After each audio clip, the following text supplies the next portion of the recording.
जय हिंद साथियों। परीक्षा धाम यूनिट 7 का जो थर्ड एडिशन आया है 2024 में, जो कि नया एडिशन आया है, हम उसकी बात करेंगे इस वीडियो को। इसका पहला चैप्टर आज देखेंगे। तो सबसे पहले तो हम आपको सॉरी बोलना चाहेंगे आप सभी को, है ना, कि आप सभी ने बहुत सारे मैसेज किए, बहुत सारे कमेंट किए, और कुछ बच्चों ने तो जीमेल पर भी मैसेज किए कि सर क्लास क्यों नहीं आ रही है। तो हम ये बता भी नहीं पाए आपको कि क्लास क्यों नहीं आ रही है। जब कल सभी मैसेज हमने देखे तो हमारे भैया ने बताया कि आपके बच्चों के मैसेज आ रहे हैं यूट्यूब पर, क्या कहना है। तो हमने कहा आप कुछ मत कहिएगा, हम जब वीडियो बनाएंगे तभी बता देंगे उनको कि क्यों वीडियो नहीं आ पा रहे थे। क्या है, जो बाएं तरफ की आंख होती है ना, उसमें वायरल इन्फेक्शन हो गया है, तो मोबाइल को देख पाना थोड़ा सा कठिन हो रहा था, है ना। तो मोबाइल को देखने में दिक्कत हो रही थी।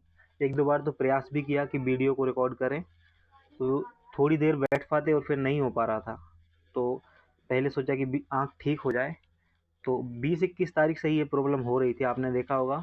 20 तारीख को भी बहुत से वीडियो आने थे, नहीं आए। 21 को वीडियो आना था जो वो भी नहीं आया, और 22 को यूनिट 7 शुरू होनी थी तो उसका वीडियो भी नहीं आ पाया, और आज 25 हो गई।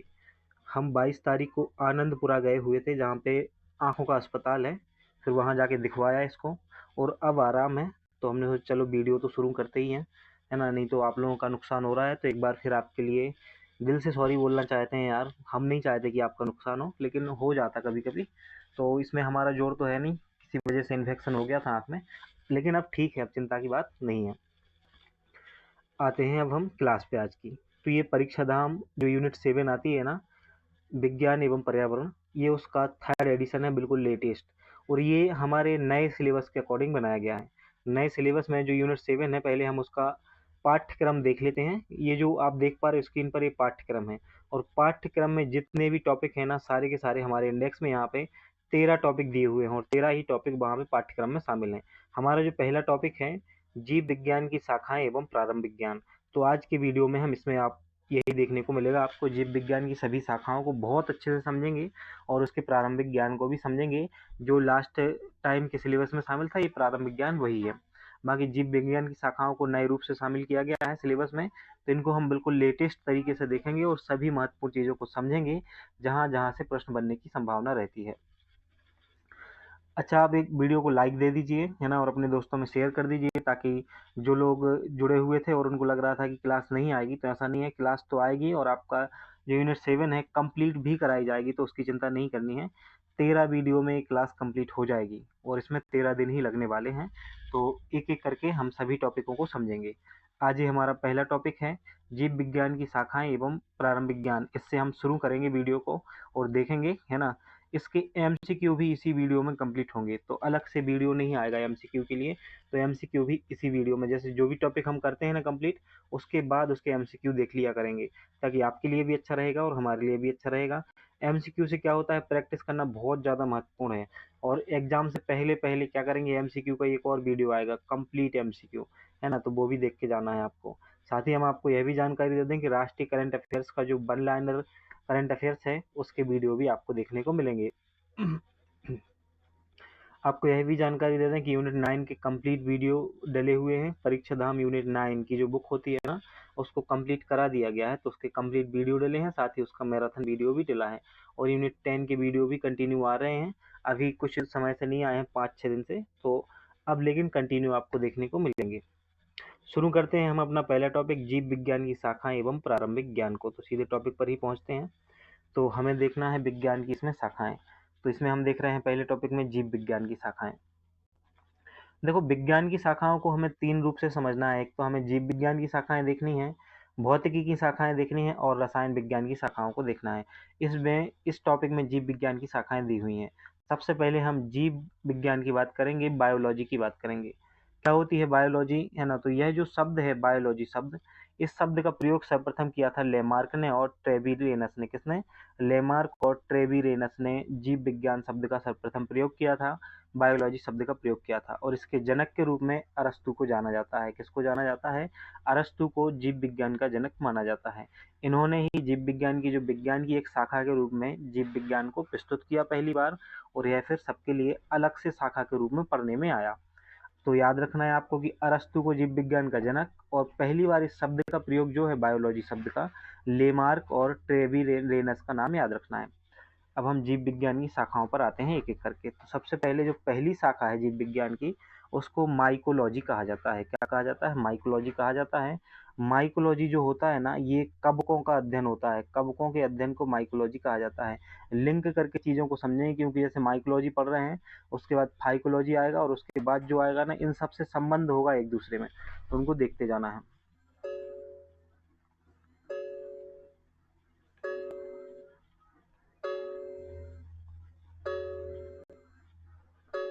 वीडियो की जो क्वालिटी है उसको आप थोड़ा सा बढ़ा लें, है ना, 360 या 480 के आसपास कर लें। तो जीव विज्ञान की जो पहली शाखा है उसे माइकोलॉजी कहा जाता है। क्या कहा जाता है?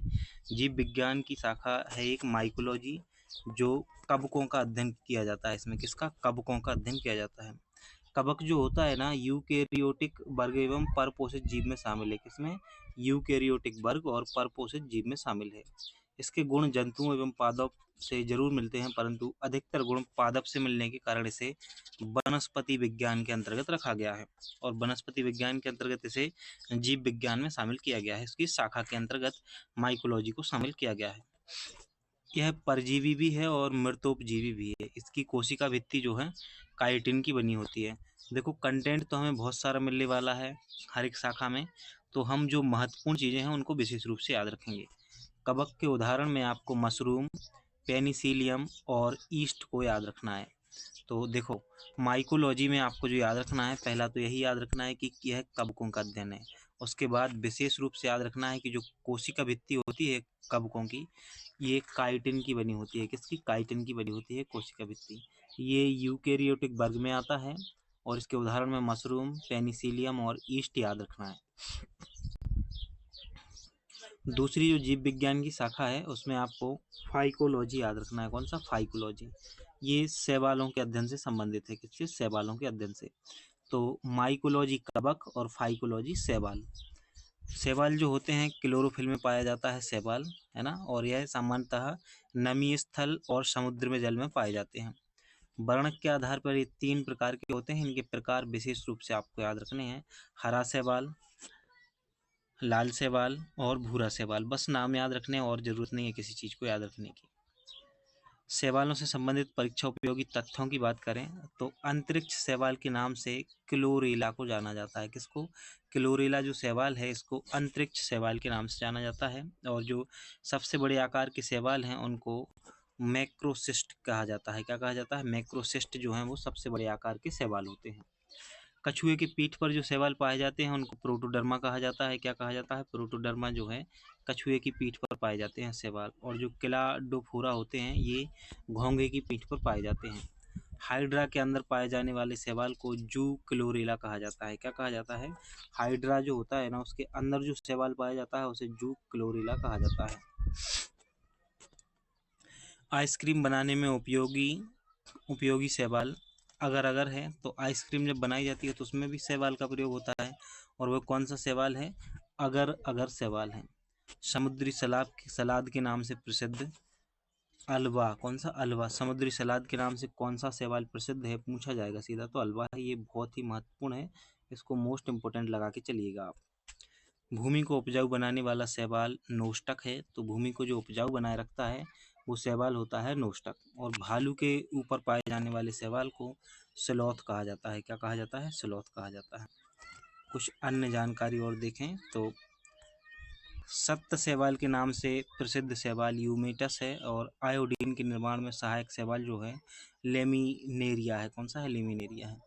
मलेरिया उन्मूलन में सहायक शैवाल को नाइटेला कहा जाता है। क्या कहा जाता है? मलेरिया के उन्मूलन में जो सहायक है शैवाल उसे नाइटेला कहा जाता है।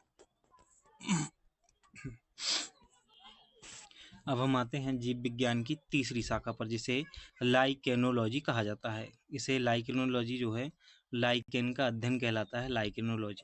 लाइकेनोलॉजी में लाइकेन का अध्ययन किया जाता है। और इस शब्द का जो सर्वप्रथम प्रयोग है थियोफ्रेस्टस ने किया था। किसने किया था? थियोफ्रेस्टस ने इसका सर्वप्रथम उपयोग किया था।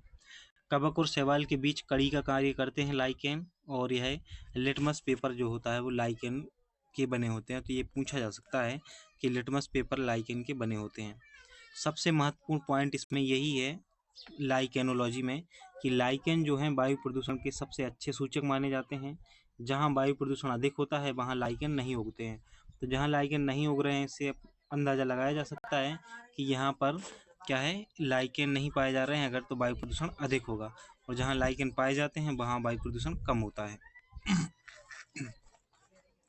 तो हमने सबसे पहले बात की थी बायोलॉजी की, जिसे सर्वप्रथम प्रयोग बायोलॉजी शब्द का प्रयोग लेमार्क और ट्रेविरेनस ने किया। अरस्तु को इसके जनक कहा जाता है। फिर हमने इसकी शाखा में माइकोलॉजी देखा, जो कि कवकों का अध्ययन होता है, और कवक की जो कोशिका भित्ति होती है वो काइटिन की बनी होती है। किसकी? काइटिन की बनी होती है। फिर हमने फाइकोलॉजी को देखा। फाइकोलॉजी क्या है? शैवालों के अध्ययन को फाइकोलॉजी कहा जाता है। वर्ण के आधार पर जो शैवाल हैं वो 3 प्रकार के होते हैं, तो यह भी आपको याद रखना है। हमने पढ़ा है हरा शैवाल, लाल शैवाल और भूरा शैवाल। इनके रंग भी वही हैं जो जिस नाम से इन्हें जाना जाता है। कुछ महत्वपूर्ण चीज़ें हमने देखी, जिसमें आपको एक तो ये याद रखना है कि हाइड्रा के अंदर पाए जाने वाला जो शैवाल होता है उसे जू क्लोरेला कहा जाता है। क्या कहा जाता है? जू क्लोरेला कहा जाता है। सबसे बड़े आकार के शैवाल को मैक्रोसिस्ट कहा जाता है। सर्वाधिक महत्वपूर्ण जो है समुद्री सलाद के नाम से जाना जाता है अल्वा। किसे जाना जाता है? अल्वा को समुद्री सलाद के नाम से जाना जाता है। इतनी चीज़ें तो विशेष रूप से याद रखनी है। फिर हमने लाइकेनोलॉजी के बारे में देखा, जो लाइकेन के अध्ययन से संबंधित है, और ये वायु प्रदूषण के सबसे अच्छे सूचक होते हैं लाइकेन, है ना, यह भी देखा। लिटमस पेपर जो होता है वो किसका बना होता है? लाइकेन के ही बने होते हैं लिटमस पेपर, यह भी आपको याद रखना है। साथ ही जो थियोफ्रेस्टस है ना, इन्होंने पहली बार इस शब्द का यूज किया था। किसका? लाइकेन शब्द का यूज जो है सर्वप्रथम ग्रीक दार्शनिक थियोफ्रेस्टस ने किया है। अब हम देखेंगे इक्थियोलॉजी को। किसको? इक्थियोलॉजी को। इसमें मत्स्य वर्ग का अध्ययन किया जाता है। इक्थियोलॉजी में मत्स्य वर्ग का अध्ययन किया जाता है। मत्स्य वर्ग जलीय जंतु होते हैं और इनका शोषण गलफड़ों के माध्यम से होता है। ये कैसे होते हैं? असमतापमापी होते हैं, असमतापी होते हैं, और इनके हृदय कक्ष की संख्या जो होती है वो 2 होती है। तो जो मत्स्य वर्ग के जंतु हैं ना, जलीय जंतु, उनके हृदय कक्षों की संख्या उनमें 2 होगी। एकल रक्त परिसंचरण तंत्र पाया जाता है। साथ ही यह मत्स्य वर्ग के उदाहरण में शार्क, स्लो scoliodon, torpedo, hippocampus, gambusia, stonefish, रोहू, कतला मछली आदि शामिल हैं। कन्फ्यूजन पॉइंट की बात करें तो कुछ मछलियां जो परीक्षा में जाल फंसाती हैं, क्योंकि यह मछली होते हुए अन्य वर्ग में शामिल है। तो देखो, ये मछलियां नहीं है लेकिन कुछ अन्य वर्ग में शामिल है। जैसे व्हेल जो है वो स्तनधारी वर्ग में शामिल है, सिल्वरफिश आर्थ्रोपोडा वर्ग में, जेलीफिश सीलेंट्रेटा वर्ग में, डॉल्फिन स्तनधारी वर्ग में, कैटलफिश मोलस्का वर्ग में, और स्टारफिश जो है इकाइनोडर्मेटा वर्ग में शामिल है। तो आपको ये जो स्क्रीन पर दिख रहा है 2 वर्ग, ये मछलियां नहीं है। पूछा जा सकता है निम्नलिखित में से कौन सी मछली नहीं है, तो इनमें से कोई एक होगी। इस चीज़ का आपको ध्यान रखना है। तो इक्थियोलॉजी जो कि मत्स्य वर्ग का अध्ययन है, इसके बाद हम बात करते हैं हर्पेटोलॉजी की। किसकी? हर्पेटोलॉजी की। हर्पेटोलॉजी में सरीसृपों और उभयचरों का अध्ययन किया जाता है। तो पूछा जाए कि हर्पेटोलॉजी किसका अध्ययन है, तो सरीसृपों और उभयचरों का अध्ययन है। इनमें अशुग्रंथि जो है नहीं पाई जाती है। ये एक महत्वपूर्ण पॉइंट ये याद रखना है कि इनमें अशुग्रंथि नहीं पाई जाती है। और सरीसृप जंतुओं में अंतः निषेचन होता है। क्या होता है? अंतः निषेचन होता है। तो अंतः निषेचन होता है। साथ ही जो लैंगिक निर्धारण है इनका, वो तापमान पर निर्भर करता है। हर्पेटोलॉजी में सरीसृपों और उभयचरों का अध्ययन किया जाता है। सरीसृप वर्ग के उदाहरणों में अजगर, dinosaur, Komodo dragon, king cobra और मगरमच्छ याद रखना है। वर्तमान में जो सबसे बड़ा सरीसृप है वो कोमोडो ड्रैगन है। कौन है? कोमोडो ड्रैगन है वर्तमान में सबसे बड़ा सरीसृप। सरीसृप वर्ग के उदाहरण में एक महत्वपूर्ण पॉइंट यह याद रखना है कि मगरमच्छ एकमात्र ऐसा सरीसृप है जिसके जो हृदय कक्ष हैं उसमें 4 हृदय कक्ष पाए जाते हैं। किसमें? मगरमच्छ में। और तापमान के आधार पर लिंग निर्धारण होता है सरीसृपों में, ये तो पता ही है सबको। इसके बाद हमें देखना है बेट्राकोलॉजी। किसको? बेट्राकोलॉजी है उभयचरों का अध्ययन है। बेट्राकोलॉजी उभयचरों का अध्ययन है। मेंढक इसका उदाहरण है। उभयचर स्थलीय एवं जलीय दोनों ही जंतु कहलाते हैं। तो इधर उभयचर जो होते हैं उनमें स्थलीय और जलीय जंतुओं दोनों के गुण पाए जाते हैं। इस वर्ग में मछली वर्ग और सरीसृप वर्ग के बीच की कड़ी कहा जाता है इन्हें। यह असमतापी होते हैं। कैसे होते हैं? असमतापी होते हैं। और इनमें हृदय कक्षों की जो संख्या है वो 3 होती है, और हमने मगरमच्छ में देखा है मगरमच्छ में हृदय कक्षों की संख्या जो है 4 हुआ करती है।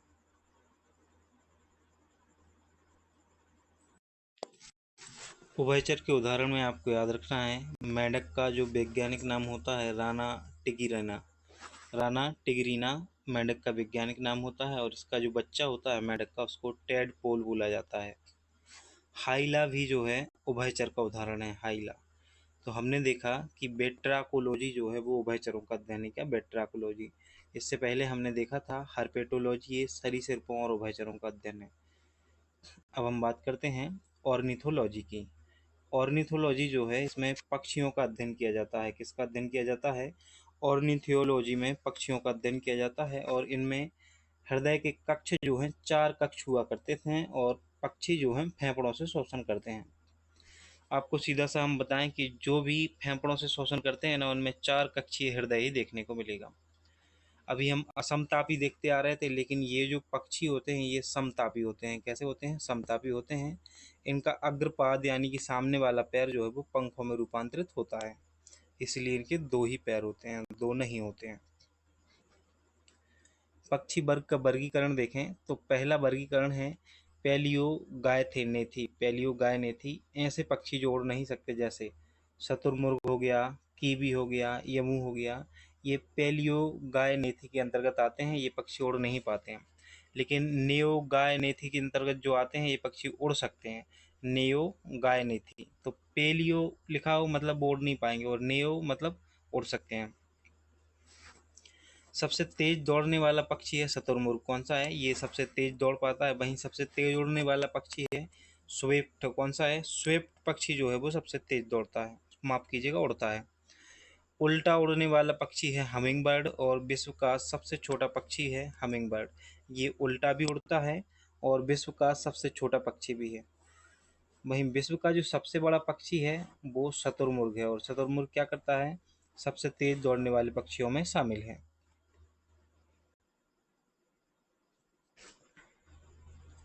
तो ये तो बात थी ऑर्निथोलॉजी की, जो पक्षियों का अध्ययन है। अब हम मैमालॉजी की बात करेंगे। मैमालॉजी स्तनधारियों के अध्ययन से संबंधित है। किससे संबंधित है मैमोलॉजी? स्तनधारियों के अध्ययन से संबंधित है। स्तनधारी सर्वाधिक विकसित वर्ग है, और इनमें श्वसन फेफड़ों के माध्यम से ही होता है। और जो हम जानते हैं कि जिनमें श्वसन जो है फेफड़ों के माध्यम से होता है उनमें हृदय के 4 कक्ष पाए जाते हैं, और यह भी समतापी होते हैं। स्तनी वर्ग को 3 उपवर्गों में बांटा गया है। एक तो होते हैं प्रोटोथीरिया।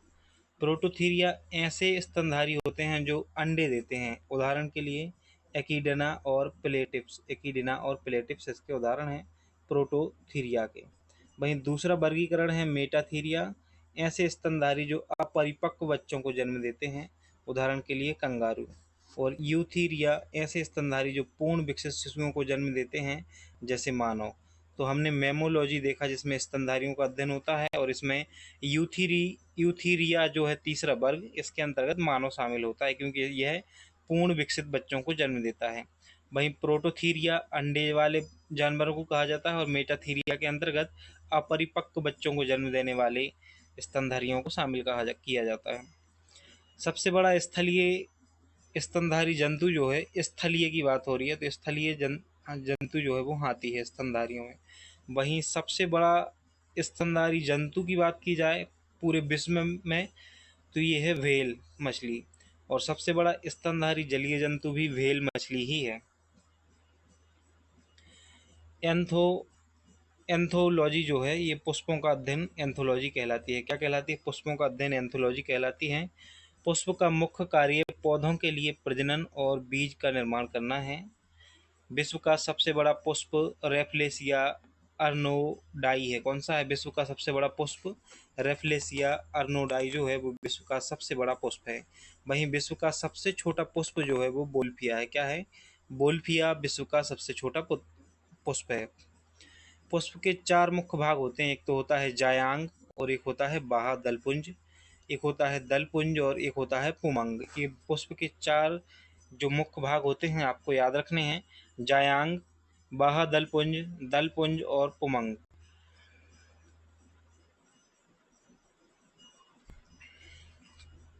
जो बाह्य दलपंज होता है ना, ये पुष्प का सबसे बाहरी भाग होता है। क्या होता है? पुष्प का सबसे बाहरी भाग होता है। और दलपुंज जो होते हैं, ये पुष्प का दूसरा चक्र होता है, जहाँ बाह्य दलपुंज के अंदर स्थित होता है। पुमंग या पुष्प का नरभाग होता है, जिसके शीर्ष भाग को परागकोश कहा जाता है। वहीं जायांग जो है, जायांग पुष्प का मादा भाग होता है। पुष्प के प्रकारों की बात करें तो यह 2 प्रकार के होते हैं। एक लिंगी पुष्प, जिसमें पपीता, मक्का इसका उदाहरण है, और एक होते हैं द्विलिंगी पुष्प, जिसमें सरसों और गुड़हल इसके उदाहरण हैं। अब हम बात करेंगे पोमोलॉजी की। पोमोलॉजी के फलों के अध्ययन को पोमोलॉजी कहा जाता है। तो अभी हमने बात की पहले किसकी? एंथ्रोलॉजी, जो कि पुष्पों का अध्ययन है, और पोमोलॉजी जो है वो फलों का अध्ययन है। फल का निर्माण अंडाशय से होता है। परिपक्व अंडाशय को ही फल कहा जाता है। परिपक्व अंडाशय की भित्ति फल भित्ति के निर्माण करती है। एक होता है सत्त फल, ट्रू फ्रूट। जब फल के निर्माण में केवल अंडाशय ही भाग लेता है तो उसे सत्त फल कहते हैं। उदाहरण आम, टमाटर, अंगूर, केला। वहीं असत्य फल के कभी कभी अंडाशय, पुष्पासन, बाह्यदल आदि भाग ले लेते हैं, उसे असत्य फल कहा जाता है। जैसे सेब फल हो गया, काजू, नाशपाती हो गया, इसके उदाहरण हैं। पोमोलॉजी फलों के अध्ययन के बाद अब हमें बात करनी है हिस्टोलॉजी की, जो ऊतकों के अध्ययन से संबंधित है। तो ऊतकों के अध्ययन करने वाली शाखा को हिस्टोलॉजी कहा जाता है। क्या कहा जाता है?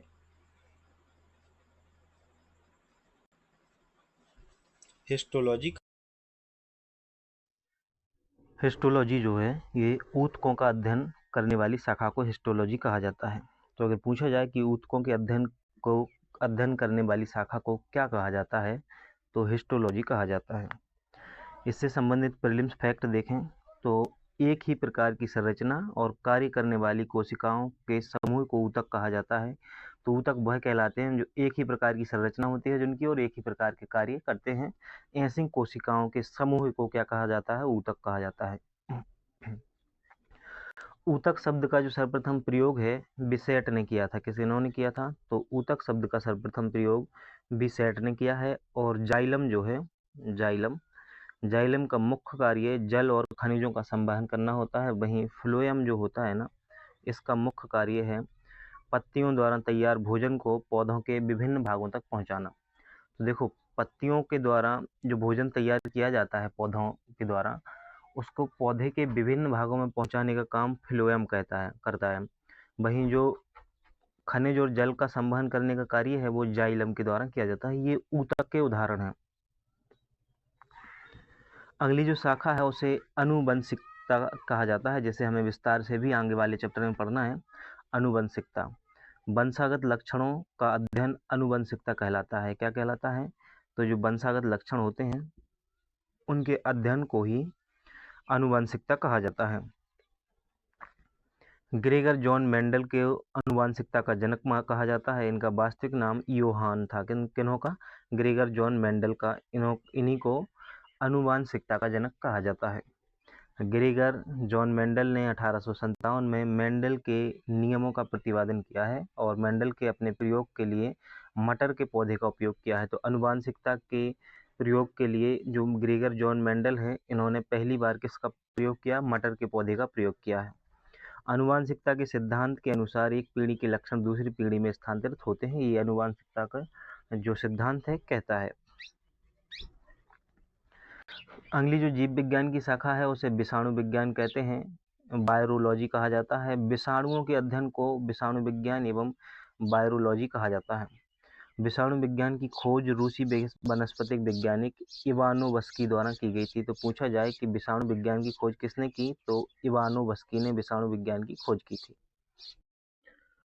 विषाणु की जो खोज है वो 1892 में तंबाकू की पत्ती में मोजेक रोग के कारण की खोज करते हुए। देखो, विषाणु की जो खोज है जब 1892 में तंबाकू की पत्ती में मोजेक रोग के कारण जो खोज हो पाई थी विषाणु की। विषाणु को सजीव और निर्जीव के बीच कड़ी कहा जाता है। तो जो विषाणु होते हैं उनको सजीव व निर्जीव के बीच क्या कहा जाता है? कड़ी कहा जाता है। और national institute of virology Pune में स्थित है, जिसकी स्थापना 1952 में की गई थी। तो ये भी पूछा जा सकता है कि नेशनल इंस्टीट्यूट ऑफ वायरोलॉजी कहाँ पर है, तो पुणे में है। कब हुई स्थापना? 1952 में हुई। और पहले भी MPPSC 2020 में पूछा जा चुका है। विषाणु सामान्यतः 3 प्रकार के होते हैं। एक तो होते हैं पादप विषाणु, जंतु विषाणु और बैक्टीरियोफेज। क्या होता है पादप विषाणु में? इनमें न्यूक्लिक अम्ल RNA होता है। उदाहरण TMB जो है वो पादप विषाणु का उदाहरण है। TMB क्या होता है पादप विषाणु में? न्यूक्लिक अम्ल और RNA होता है। वहीं जंतु विषाणु में DNA और कभी कभी RNA होता है। इन्फ्लुएंजा वायरस जो है वो जंतु विषाणु का उदाहरण है।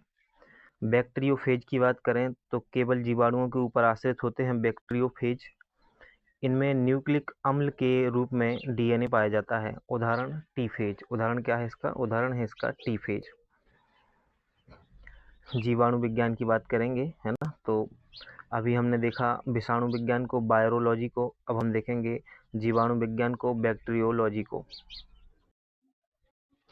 बैक्टीरियोलॉजी में जीवाणुओं का अध्ययन किया जाता है। जीवाणु एक कोशिकीय जीव होता है। तो पहला तो यही महत्वपूर्ण पॉइंट याद रखना है कि जीवाणु कैसा है? एक कोशिकीय जीव है, एकल या समूह में पाए जाते हैं।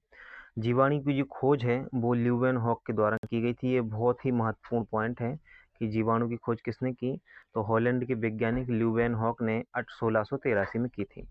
ल्यूवेनहॉक को ही जीवाणु विज्ञान का पिता कहा जाता है और एहरेनबर्ग को 1829 में जीवाणु नाम दिया गया था। तो जीवाणु एक कोशिकीय जीव होते हैं, ल्यूवेनहॉक ने खोज की, इन्हीं को जीवाणु विज्ञान का पिता कहा जाता है। और लुई पास्चर ने रोगों के जन्ममंत्र सिद्धांत को प्रतिपादित किया है। तो रोगों के जन्ममंत्र सिद्धांत का प्रतिपादन किसने किया है? लुई पास्चर ने किया है। वैज्ञानिक लिस्टर ने जीवाणुओं के संबंध में प्रतिरोधी मत को प्रस्तुत किया है और सामान्यतः जीवाणु बैसिलियस, कोकस स्पिरेली और कॉमा आकृति में पाए जाते हैं। जीवाणु के उदाहरण में राइजोबियम दलहनी फसलों के गांठ में उपस्थित होता है, राइजोबियम। वहीं लैक्टोबैसिलस दही निर्माण में सहायक होता है, लैक्टोबैसिलस। ये जीवाणुओं के उदाहरण थे।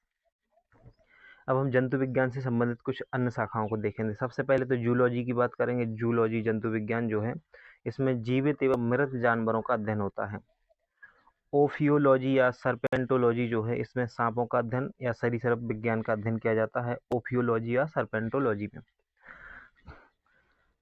अरेक्नोलॉजी मकड़ियों का अध्ययन है। अरेक्नोलॉजी क्या है? अरेक्नोलॉजी जो है वो मकड़ियों का अध्ययन है। बायोकेमिस्ट जीव शरीर की रासायनिक संरचना का अध्ययन होता है। बायोकेमिस्ट जो होते हैं ना शाखा, इसमें जीव शरीर की रासायनिक संरचना का अध्ययन किया जाता है। एंटोमोलॉजी जो है, इसमें कीट पतंगों का अध्ययन किया जाता है। किसका? कीट पतंगों का अध्ययन जो है एंटोमोलॉजी में किया जाता है। मायोलॉजी की बात करें तो इसमें पेशियों का अध्ययन होता है। मायोलॉजी में पेशियों का अध्ययन किया जाता है।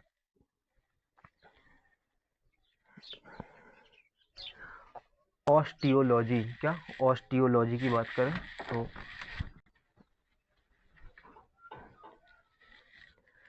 ऑस्टियोलॉजी जो है, अस्थियों के अध्ययन को ऑस्टियोलॉजी कहा जाता है। अस्थियों के अध्ययन को ऑस्टियोलॉजी कहा जाता है। कॉन्ड्रोलॉजी उपास्थि से संबंधित अध्ययन है, कॉन्ड्रोलॉजी। और ओडोंटोलॉजी जो है वो दंत विज्ञान से संबंधित है। फाइलोजेनी जो है जीवों के विकासवादी से विकास का अध्ययन है। और टैक्सोनॉमी जो है वर्गीकरण का अध्ययन है। टैक्सोनॉमी क्या है? वर्गीकरण का अध्ययन है। एंथ्रोपोलॉजी जो है मानवता का समग्र वैज्ञानिक एवं सामाजिक अध्ययन एंथ्रोपोलॉजी कहा जाता है। एंथ्रोपोलॉजी जो है वो मानवता का समग्र वैज्ञानिक और सामाजिक अध्ययन होता है, एंथ्रोपोलॉजी। ब्रूपता विज्ञान जो है मनुष्यों में पाई जाने वाली जन्मजात ब्रूपताओं का अध्ययन होता है, ब्रूपता। इसे टेराटोलॉजी भी कहा जाता है।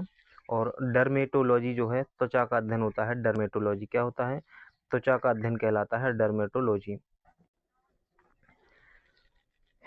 हेप्टोलॉजी यकृत का अध्ययन होता है, हेप्टोलॉजी। और फ्रेनोलॉजी जो है मस्तिष्क के विभिन्न भागों की क्रियाशीलता का अध्ययन किया जाता है, फ्रेनोलॉजी में। इसके बाद है जेरोंटोलॉजी, इसमें आयु के साथ जीवित जीवों में होने वाले परिवर्तन का अध्ययन। प्राइमेटोलॉजी मानव जैसी प्रजातियों के व्यवहार का अध्ययन। और टेटोलॉजी जीवों में उपार्जित लक्षणों का अध्ययन टेटोलॉजी कहा जाता है। तो अभी जो हमने महत्वपूर्ण शाखाएं देखी हैं पहले, कितनी? टोटल 14। इनको विशेष रूप से आपको याद रखना है, बाकी कुछ कुछ को पढ़ते जाना है बार बार, ताकि महत्वपूर्ण उनमें से याद हो जाए, क्योंकि क्वेश्चन एक ही आएगा बस यहाँ से, है ना, और एक क्वेश्चन के लिए ही इतनी मेहनत की जा रही है। तो हम दोबारा से पहले एक बार रिवीजन कर लेते हैं, उसके बाद आगे बढ़ते हैं। कंटेंट बहुत सारा है ना। तो सबसे पहले हमने देखा था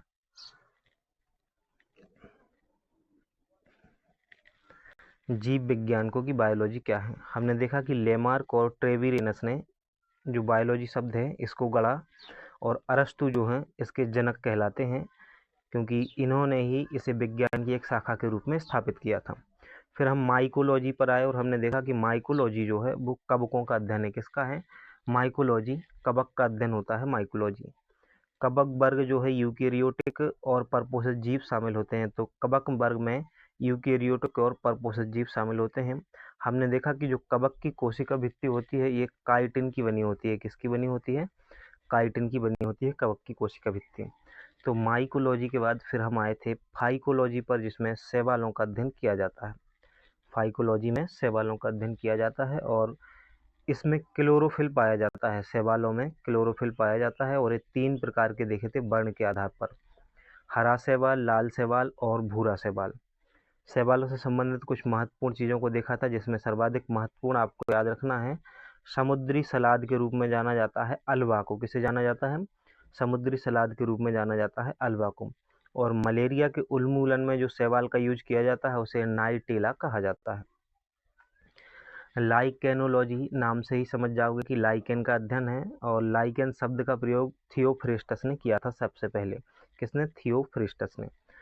कवक और शैवाल के बीच लाइकेन कड़ी का कार्य करते हैं, और लाइकेन से ही लिटमस पेपर बना होता है। जो लिटमस पेपर होता है वो लाइकेन से ही बना होता है। जहाँ कहीं लाइकेन नहीं दिखते हैं तो इसका मतलब है कि वहाँ क्या है? प्रदूषण अधिक है। और जहाँ ये दिखते हैं तो ये प्रदूषण के बहुत अच्छे संकेतक होते हैं, सूचक होते हैं। इसके बाद हम आए थे इक्थियोलॉजी पर। इक्थियोलॉजी मत्स्य वर्ग का अध्ययन है, देखा था हमने। ये असमतापी होते हैं। कैसे होते हैं? असमतापी होते हैं। और इक्थियोलॉजी अर्थात जो जलीय वर्ग के जंतु होते हैं उनमें दो ही कक्ष पाए जाते हैं हृदय के। कुछ ऐसी मछलियां जो मछलियों के वर्ग में शामिल नहीं हैं, बल्कि अलग अलग और वर्ग में शामिल होती हैं, मछली नहीं कहलाती हैं। जैसे व्हेल मछली है तो ये मछली नहीं है, स्तनधारी वर्ग में शामिल है। सिल्वर फिश आर्थ्रोपोडा वर्ग में शामिल है। जेली फिश सिलेंट्रेटा वर्ग में शामिल है। डॉल्फिन भी स्तनधारी वर्ग में शामिल है। कैटल फिश मोलस्का वर्ग में शामिल है। और स्टार फिश जो है इकाइनोडर्मेटा वर्ग में शामिल है। फिर हमने हर्पेटोलॉजी के बारे में बात की। ये सरीसृपों और उभयचरों का अध्ययन है ना। और बेट्राकोलॉजी भी उभयचरों का अध्ययन है, बेट्राकोलॉजी।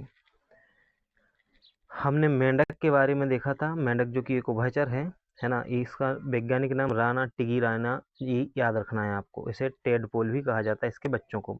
और जो हाइला है इसे टी फ्रॉग के नाम से जाना जाता है, हाइला को।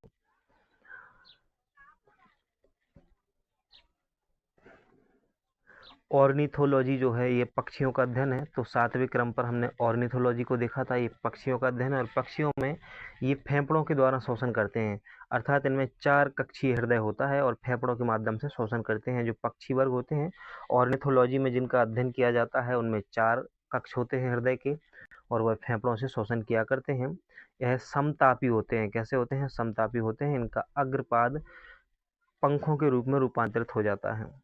पक्षी वर्ग को 2 वर्गों में शामिल किया गया है। हमने देखा था पैलियोगायनेथी। पैलियोगायनेथी ऐसे पक्षी होते हैं जो उड़ नहीं पाते हैं, और नेओगायनेथी जो होते हैं वो उड़ सकते हैं। जो उड़ नहीं पाते हैं उनमें शतुरमुर्ग, कीवी और एमू याद रखना है। बाकी उड़ने वाले तो आपको खूब सारे नाम याद होंगे ही। सबसे तेज दौड़ने वाला पक्षी शतुरमुर्ग है, और सबसे तेज उड़ने वाला जो पक्षी है वो स्विफ्ट है। उल्टा उड़ने वाला पक्षी हमिंग बर्ड है, और विश्व का सबसे छोटा पक्षी भी हमिंग बर्ड है। विश्व का सबसे बड़ा पक्षी शतुरमुर्ग है। इतने पॉइंटों को हमने जाना था। फिर जब हम आगे बढ़े तो हमने मेमालॉजी की बात की, और मेमालॉजी में स्तनधारियों का अध्ययन किया जाता है। स्तनधारी वर्ग जो है सर्वाधिक विकसित है। इसे श्वसन के माध्यम से जो फेफड़े हैं उसके माध्यम से शोषण करता है। और स्तनधारियों में 4 हृदय कक्ष पाए जाते हैं। कैसे होते हैं? समतापी होते हैं। स्तनधारियों को भी 3 उपवर्गों में बांटा गया है: प्रोटोथीरिया, मेटाथीरिया और यूथीरिया। तो प्रोटोथीरिया, मेटाथीरिया और यूथीरिया याद रखना है। सबसे बड़ा स्थल ये स्तनधारी जंतु जो है वो हाथी है। कैसा स्थलीय? वही सबसे बड़ा स्तनधारी जंतु जो है वो भेल मछली है। कौन सी है? भेल मछली है विश्व में। एंथोलॉजी की बात की, एंथोलॉजी पुष्पों का अध्ययन होती है ना। और विश्व का सबसे बड़ा पुष्प जो है वो रेफलेसिया है। कौन सा है? रेफलेसिया विश्व का सबसे बड़ा पुष्प है। और वहीं सबसे छोटा पुष्प की बात की हमने तो बोल्फिया है। कौन सा है? बोल्फिया विश्व का सबसे छोटा है। और सबसे बड़ा पूछा जाए तो रेफलेसिया विश्व का सबसे बड़ा पुष्प है। पुष्प के 4 भाग देखे थे हमने, जायांग, वाह दलपुंज और पुमंग। ये 4 याद रखने हैं। बाह्य दलपुंज जो होता है यह पुष्प जो होता है ना, पुष्प का सबसे बाहरी भाग होता है बाह्य दलपुंज। दलपुंज जो होता है यह पुष्प का दूसरा चक्र होता है, बाह्य दलपुंज के अंदर स्थित होता है। और जो पुमंग होता है ना, यह पुष्प का नर भाग होता है जिसके शीर्ष भाग को परागकोश कहा जाता है। वहीं जायांग पुष्प का मादा भाग होता है जायांग। पुष्प 2 प्रकार के होते हैं, एक लिंगी पुष्प होते हैं और द्विलिंगी पुष्प भी होते हैं। जैसे पपीता और मक्का में एक लिंगी पुष्प होते हैं और वहीं द्विलिंगी पुष्प होते हैं सरसों और गुड़हल में। तो एंथ्रोलॉजी पुष्पों का अध्ययन। उसके बाद हमने देखा पोमोलॉजी को। किसको देखा? पोमोलॉजी को। फलों के अध्ययन को पोमोलॉजी कहा जाता है। फल का निर्माण अंडाशय से होता है। कैसे होता है फल का निर्माण? अंडाशय से होता है। परिपक्व अंडाशय को ही फल कहा जाता है। हमने 2 प्रकार के फल देखे, सत्य फल और असत्य फल, है ना। उसके बाद हमने हिस्टोलॉजी की बात की और हिस्टोलॉजी में ऊतकों का अध्ययन किया जाता है। किसका? ऊतकों का अध्ययन किया जाता है। हिस्टोलॉजी में ऊतकों का अध्ययन किया जाता है।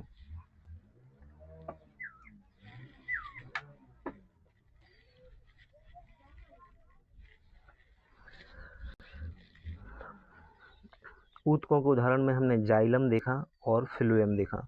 जाइलम जो है इसका मुख्य कार्य जल और खनिजों का संवहन करना है। वहीं फ्लोएम जो होता है पत्तियों के द्वारा बनाए गए भोजन को पौधे के अन्य भागों में पहुंचाना। पेड़ या पौधे के अन्य भागों में पहुंचाने का कार्य किसका होता है? फ्लोएम का होता है। उसके बाद हमने जीव विज्ञान की अनुवांशिकता शाखा को देखा जिसमें वंशागत लक्षणों का अध्ययन होता है। और पहली बार ग्रेगर जॉन मेंडल को अनुवांशिकता का जनक कहा गया। इनका वास्तविक नाम योहान है। ग्रेगर जॉन मेंडल ने ही मेंडलीफ के नियमों का प्रतिपादन किया 1857 में और मटर के पौधे पर उन्होंने पहला प्रयोग किया था। फिर हमने वायरोलॉजी की बात की, विषाणु विज्ञान की बात की जिसमें विषाणुओं का अध्ययन होता है ना। और फिर हमने बात की पाद विषाणुओं के प्रकार की, जो 3 प्रकार के होते हैं, पादप विषाणु, जंतु विषाणु और बैक्टीरियोफेज। बैक्टीरियोलॉजी की भी बात की। जीवाणु विज्ञान की, जीवाणुओं का अध्ययन होता है। जीवाणु एक कोशिकीय जीव होते हैं। 1683 में हॉलैंड के वैज्ञानिक ल्यूवेनहॉक ने इसकी खोज की थी। ल्यूवेनहॉक को जीवाणु विज्ञान का पिता कहा जाता है। एहरेनबर्ग ने 1829 में जीवाणु नाम दिया और लुई पास्चर ने रोगों के जर्म मत का सिद्धांत प्रतिपादित किया। साथ ही हमने यह भी देखा कि जीवाणुओं के उदाहरण में राइजोबियम जो है दलहनी फसलों की गांठ में उपस्थित होता है राइजोबियम। और लैक्टोबैसिलस जो होता है वो दही निर्माण में सहायक होता है, लैक्टोबैसिलस। फिर हमने जंतु विज्ञान से संबंधित कुछ शाखाओं को समझा जिसमें जंतु विज्ञान जीवित एवं मृत जानवरों का अध्ययन होता है। कुछ महत्वपूर्ण का रिवीजन कर लेते हैं, है ना। आपको सर्पेंटोलॉजी भी याद रखना है, सांपों का अध्ययन या सरीसृप विज्ञान की शाखा। बायोकेमिस्ट विशेष रूप से याद रखना है, जीव शरीर की रासायनिक संरचना का अध्ययन बायोकेमिस्ट में किया जाता है। एंटोमोलॉजी में कीट पतंगों का अध्ययन होता है और मायोलॉजी में पेशियों का अध्ययन होता है। मायोलॉजी में ध्यान से पढ़ते जाइएगा, ये आपको ना मेडिकल क्षेत्र में भी हेल्प करेंगी। भविष्य में जब कभी ज़रूरत पड़ेगी ना, कहीं भी जांच कराना या कुछ भी, तो आपको जिस जिस चीज़ की जांच करानी है ना, सीधे पता चल जाएगा कि हमें किसके पास जाना है, बायोकेमिस्ट के पास जाना है या किसके पास जाना है। अस्थियों के अध्ययन को भी आपको याद रखना है, ऑस्टियोलॉजी, है ना। इसके बाद आपको जो महत्वपूर्ण रूप से याद रखना है वो रखना है फाइलोजेनी, जीवों के विकासवादी विकास का अध्ययन है ना। एंथ्रोपोलॉजी, मानवता का समग्र और सामाजिक वैज्ञानिक अध्ययन को एंथ्रोपोलॉजी कहा जाता है। विरूपता विज्ञान को भी याद रख लेना है, इसमें विरूपताओं का अध्ययन किया जाता है जन्मजात, है ना। त्वचा का अध्ययन डर्मेटोलॉजी याद रख लेना। हेप्टोलॉजी याद रख लेना, यकृत का अध्ययन है। और जीवों में उपार्जित लक्षणों का अध्ययन टेट्रोलॉजी कहा जाता है, टेट्रोलॉजी कहा जाता है। अब यहाँ पर वनस्पति विज्ञान से संबंधित कुछ शाखाओं को दिया गया है, जैसे पहला जो है पादप आकार की है। पादप आकार एवं बनावट का अध्ययन इसमें होता है। पादप वर्गीकी में जो प्लांट टैक्सोनॉमी है, इसमें पादपों की विविध जातियों को खोज, वर्णन, पहचान, वर्गीकरण एवं नामकरण किया जाता है। कोशिकानुवंशिकी जो है, इसमें कोशिकांग, कोशिका विभाजन की विधियों का अध्ययन होता है। विकास जो शाखा है वनस्पति विज्ञान की, एवोल्यूशन, प्राणी और पादपों के विकास का अध्ययन होता है इसमें। पादप परिस्थिति में पादप एवं वातावरण के आपसी संबंध का अध्ययन होता है। भ्रूण विज्ञान लैंगिक जनन की विधि में युग्मक बनाते हैं। गर्भाधान के पश्चात भ्रूण का पूरा विस्तार का अध्ययन किया जाता है। डेंड्रोलॉजी की बात करें तो काष्ठ वृक्ष एवं झाड़ियों का अध्ययन होता है। और आपको विशेष रूप से याद रखना है हाइड्रोपोनिक्स, मृदा विहीन पादप संवर्धन का अध्ययन। तो देखो क्या है, खास याद रख लेना, इनमें से महत्वपूर्ण सभी याद मत रखना है ना, लेकिन हाँ पढ़ सब लेना एक बार। तो आपके पास बुक होगी ही, उसमें से आपको पढ़ लेना है, नहीं तो आसपास जहाँ भी बुक स्टॉल हो, तो आपके नज़दीकी बुक स्टॉल पर आप जाना और कहना परीक्षा धाम यूनिट 7 का जो नया संस्करण आया है वो चाहिए है, तो मिल जाएगी।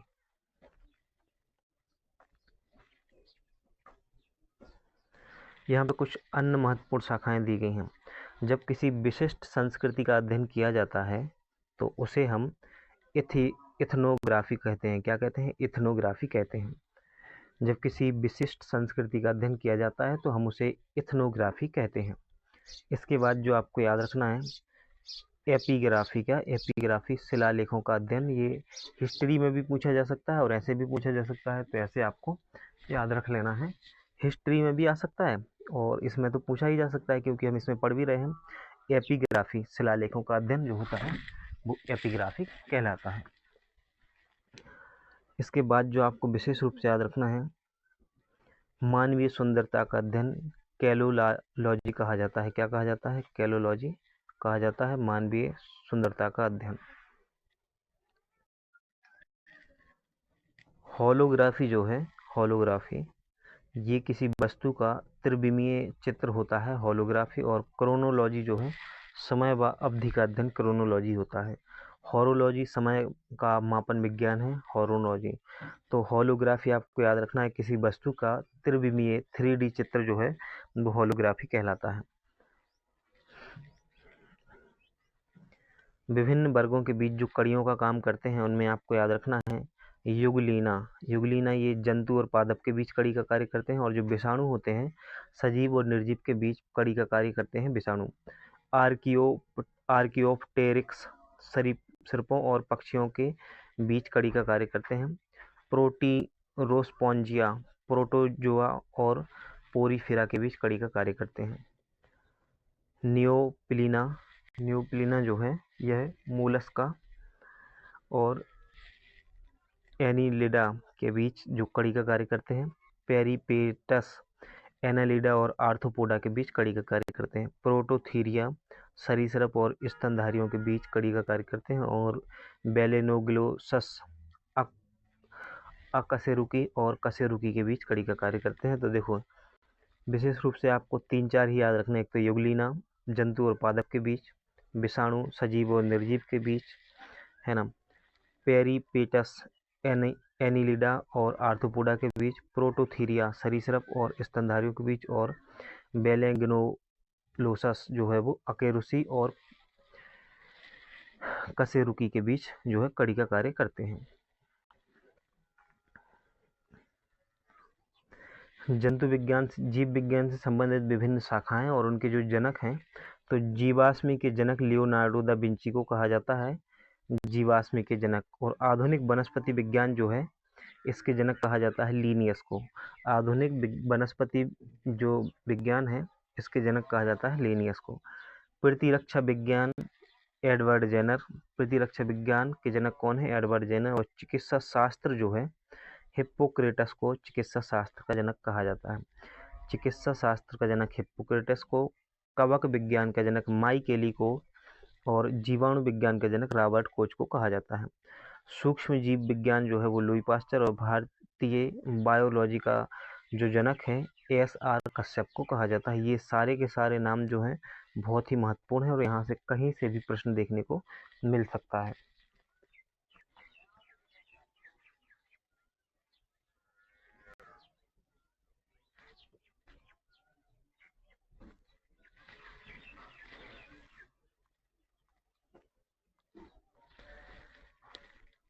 यहाँ पर कुछ और शाखाएं दी हुई हैं और संबंधित अध्ययन दिया हुआ है, तो एक बार उनको भी देख लेते हैं, फिर आगे बढ़ते हैं। तो मेरीकल्चर जो है, पहला है मेरीकल्चर, मानव उपभोग हेतु समुद्री जीवों का जो संवर्धन है उसे मेरीकल्चर कहा जाता है। वहीं सिल्वीकल्चर वन संवर्धन से संबंधित है। ओलेरीकल्चर सब्जियों के उत्पादन से संबंधित है, ओलेरीकल्चर, और ओलीकल्चर जैतून के उत्पादन से संबंधित है, ओलीकल्चर। तो ओलेरीकल्चर पूछा जाए तो ओलेरीकल्चर का संबंध सब्जियों से है, वहीं ओलीकल्चर का संबंध जैतून से है। हेलीकल्चर घोंगे का संवर्धन, और मोरीकल्चर जो है वो शहतूत के उत्पादन से है।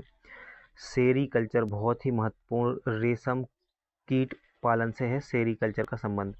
एपीकल्चर मधुमक्खी पालन से संबंधित है, एपीकल्चर। पिसीकल्चर मत्स्य पालन से संबंधित है, तो मोरीकल्चर याद रखना है, सेरीकल्चर याद रखना है, एपीकल्चर याद रखना है, और पिसीकल्चर मत्स्य पालन याद रखना है। फ्लोरीकल्चर जो है फूलों के उत्पादन से संबंधित है, विटीकल्चर अंगूर उत्पादन से, बर्मीकल्चर केंचुओं के पालन से, हॉर्टिकल्चर बागवानी, और परमाकल्चर जो है वो सतत कृषि से संबंधित है। अब हमें बात करनी है जीव विज्ञान का प्रारंभिक ज्ञान की। तो जो जीव विज्ञान की शाखा है उनको तो हम देख चुके हैं, जीव विज्ञान की प्रारंभिक ज्ञान की अब हम बात करेंगे यहाँ से, उसके बाद हम एमसीक्यू लगाएंगे। अच्छा, प्रत्येक टॉपिक के एमसीक्यू कराए जाएंगे या नहीं कराए जाएंगे, ये इस बात पर निर्धारित करता है कि आप जैसे ही एमसीक्यू सामने आता है स्क्रीन पर, उसका जवाब देते हो कमेंट बॉक्स में या नहीं देते हो। अगर आप वीडियो देख रहे हो और कमेंट बॉक्स में जवाब नहीं दे रहे हो तो फिर आगे से सिर्फ चैप्टर कराया जाएगा, एमसीक्यू नहीं कराए जाएंगे उसके। क्योंकि एक्टिव भी तो दिखना चाहिए आपको उतना, कि हाँ आप उतने एक्टिव हो कि आप एमसीक्यू लगा रहे हो ढंग से। नहीं तो पता चला कि ऐसा हो कि मैं वीडियो अपलोड कर रहा हूँ, तो वीडियो तो मैंने अपलोड कर दिया, आपने थ्योरी वाला पोर्शन पूरा देखा, और जब प्रैक्टिस की बारी आई तो आपने वीडियो को बंद कर दिया। ऐसा नहीं करना है। अगर मैं एमसीक्यू ला रहा हूँ तो एमसीक्यू आपको पूरे देखने हैं, और अगर एमसीक्यू नहीं देख रहे हो तो आप पहले ही बताइए कि हम एमसीक्यू नहीं देखेंगे, तो हम फिर लाएंगे ही नहीं एमसीक्यू को। तो इस वीडियो से पता चल जाएगा। अगर आपके कमेंट हमें बता देंगे कि आप एमसीक्यू देख रहे हो या नहीं देख रहे हो। जैसे ही पहला क्वेश्चन आता है उसका जवाब आप कमेंट बॉक्स में दीजिए, आपको जो भी आता हो। अगर गलत भी आ रहा है ना तो कोई बात नहीं, प्रैक्टिस ही तो कर रहे हैं अभी, है ना। तो जितने भी क्वेश्चन कराए जाएंगे इस वीडियो में, सारे के सारे आंसर आपको करने हैं, और अगर आपने सारे के सारे आंसर किए तो निश्चित रूप से एमसीक्यू फिर आएंगे। और अगर जो बच्चे एमसीक्यू करेंगे ना, अगर उनको लगता हो कि और बच्चे नहीं कर रहे हैं तो वो हमें ना टेलीग्राम पर मैसेज करें, हम उनको एमसीक्यू प्रदान कर देंगे, उपलब्ध करा देंगे, तो वो उससे भी पढ़ लेंगे, उसकी चिंता नहीं है ना। जीव विज्ञान के प्रारंभिक ज्ञान की बात करें तो जैव विकास का शाब्दिक अर्थ होता है छिपी हुई वस्तुओं के बारे में समय समय पर हुए परिवर्तनों को जानना। जीव विज्ञान की वह शाखा है जिसमें जीव जंतुओं की उत्पत्ति, उनकी पीढ़ियों में हुए क्रमिक परिवर्तनों का अध्ययन किया जाता है। जैव विकास के सिद्धांत को निम्न प्रकार से समझा जा सकता है। जैव विकास के सिद्धांत को हमें लेमार्कवाद को पढ़ना है, डार्विनवाद, उत्परिवर्तनवाद, पुनरावर्तन सिद्धांत और ओपेरिन का आधुनिक सिद्धांत पढ़ना है। इनको हम पहले भी सिलेबस में पढ़ा करते थे, इस बार फिर पढ़ेंगे। समाचार पन्नों से बात करें तो मेडिसिन के क्षेत्र में 2023 का नोबेल पुरस्कार कैटालिना कॉरिको और ड्यू बीसमैन को मैसेंजर राइबोन्यूक्लिक एसिड mRNA के न्यूक्लियोसाइड बेस संशोधन पर योगदान के लिए दिया गया है। तो 2023 का मेडिसिन के क्षेत्र में जो नोबेल पुरस्कार दिया गया है, किसको मिला है? कैटालिना कारिको और ड्यू बीसमैन को मिला है, इतना याद रखना है। अब हम लेमार्क बाद को समझेंगे। लेमार्क ने अपनी पुस्तक फिलोसॉफी जूलॉजिकल में जीव विकास का सिद्धांत 1809 में दिया। तो पहला तो यही याद रखना है कि लेमार्क की पुस्तक का नाम क्या है? फिलोसॉफी जूलॉजिकल है। क्या है नाम? फिलोसॉफी जूलॉजिकल लेमार्क की पुस्तक का नाम है। लेमार्क ने जैविक विकास के सिद्धांत में 3 तथ्यों पर बल दिया है। एक तो उन्होंने बताया कि जीव के विकास में वातावरण का प्रभाव पड़ता है, अंगों के उपयोग एवं अनुपयोग का प्रभाव पड़ता है, साथ ही उपार्जित लक्षणों की वंशागति का भी प्रभाव पड़ता है। लेमार्क ने बताया कि जीवों एवं उनके अंगों में निरंतर वृद्धि होती रहती है एवं वातावरणीय परिवर्तनों का सीधा प्रभाव पड़ता है। अधिक उपयोग में आने वाले अंगों का विकास अधिक होता है एवं कम उपयोग में आने वाले अंगों का विकास कम होता है। लेमार्कवाद के अंगों के कम या अधिक का उपयोग का भी सिद्धांत कहा जाता है। लेमार्क के उपार्जित लक्षणों की वंशागति के सिद्धांत के अनुसार जंतुओं के उपार्जित लक्षण वंशगत होते हैं जो एक पीढ़ी से दूसरी पीढ़ी में स्थानांतरित होते रहते हैं। लेमार्कवाद के उदाहरणों में जिराफ की लंबी गर्दन। लेमार्क के अनुसार जिराफ लाखों वर्षों पहले एक साधारण हिरण के समान था जंतु था। उस समय वहाँ घास के हरे भरे मैदान थे। बाद में मरुस्थलीय वातावरण के बदलते प्रभाव एवं अन्य वातावरणीय कारणों से वहाँ घास की कमी हो गई, जिसके कारण जिराफ पेड़ों की पत्तियों पर निर्भर होना पड़ा। पेड़ की पत्तियों तक पहुंचने के लिए अगली टांगें एवं गर्दन लंबी होती गई और पीढ़ी दर पीढ़ी वंशागत होकर वर्तमान जाति का स्थायी लक्षण बन गया। तो देखो, पहले ऐसा बता रहे हैं लेमार्क की जो जिराफ है बकरी की तरह या हिरण की तरह हुआ करता था, पर धीरे धीरे इसका विकास होता गया जैसे जैसे वातावरण में प्रभाव होता गया। तो उसकी गर्दन जो है वो लंबी होती गई और आगे के जो पैर हैं वह भी लंबे होते गए।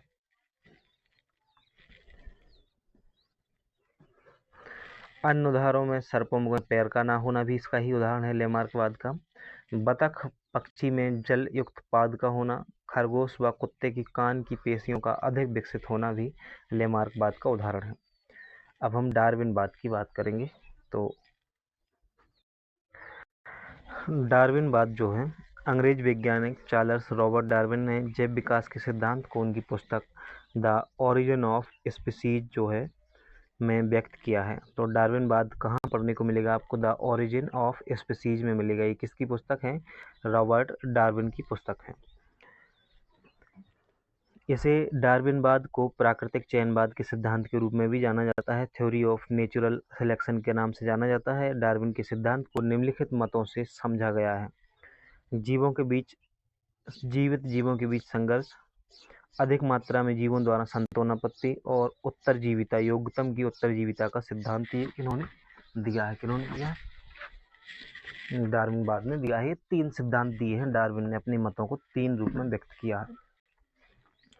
जीवित जीवों के मध्य संघर्ष क्या है, इसको समझते हैं। पहले तो डार्विन ने बताया कि जीवों के बीच जीवन की विभिन्न आवश्यकताओं के लिए संघर्ष गर्भ अवस्था से ही प्रारंभ हो जाता है।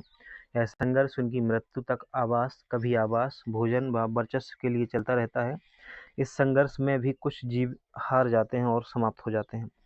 अधिक मात्रा में जीवों द्वारा संतानोत्पत्ति, तो क्या होता है? देखो, जीवों के बीच संघर्ष चलता रहता है। तो जब संघर्ष होगा तो ऐसा तो है नहीं आम संघर्ष के रूप में आप देख के देखो, जैसे कहीं भी संघर्ष होगा तो कोई एक ही टिक पाएगा 2 में से, है ना।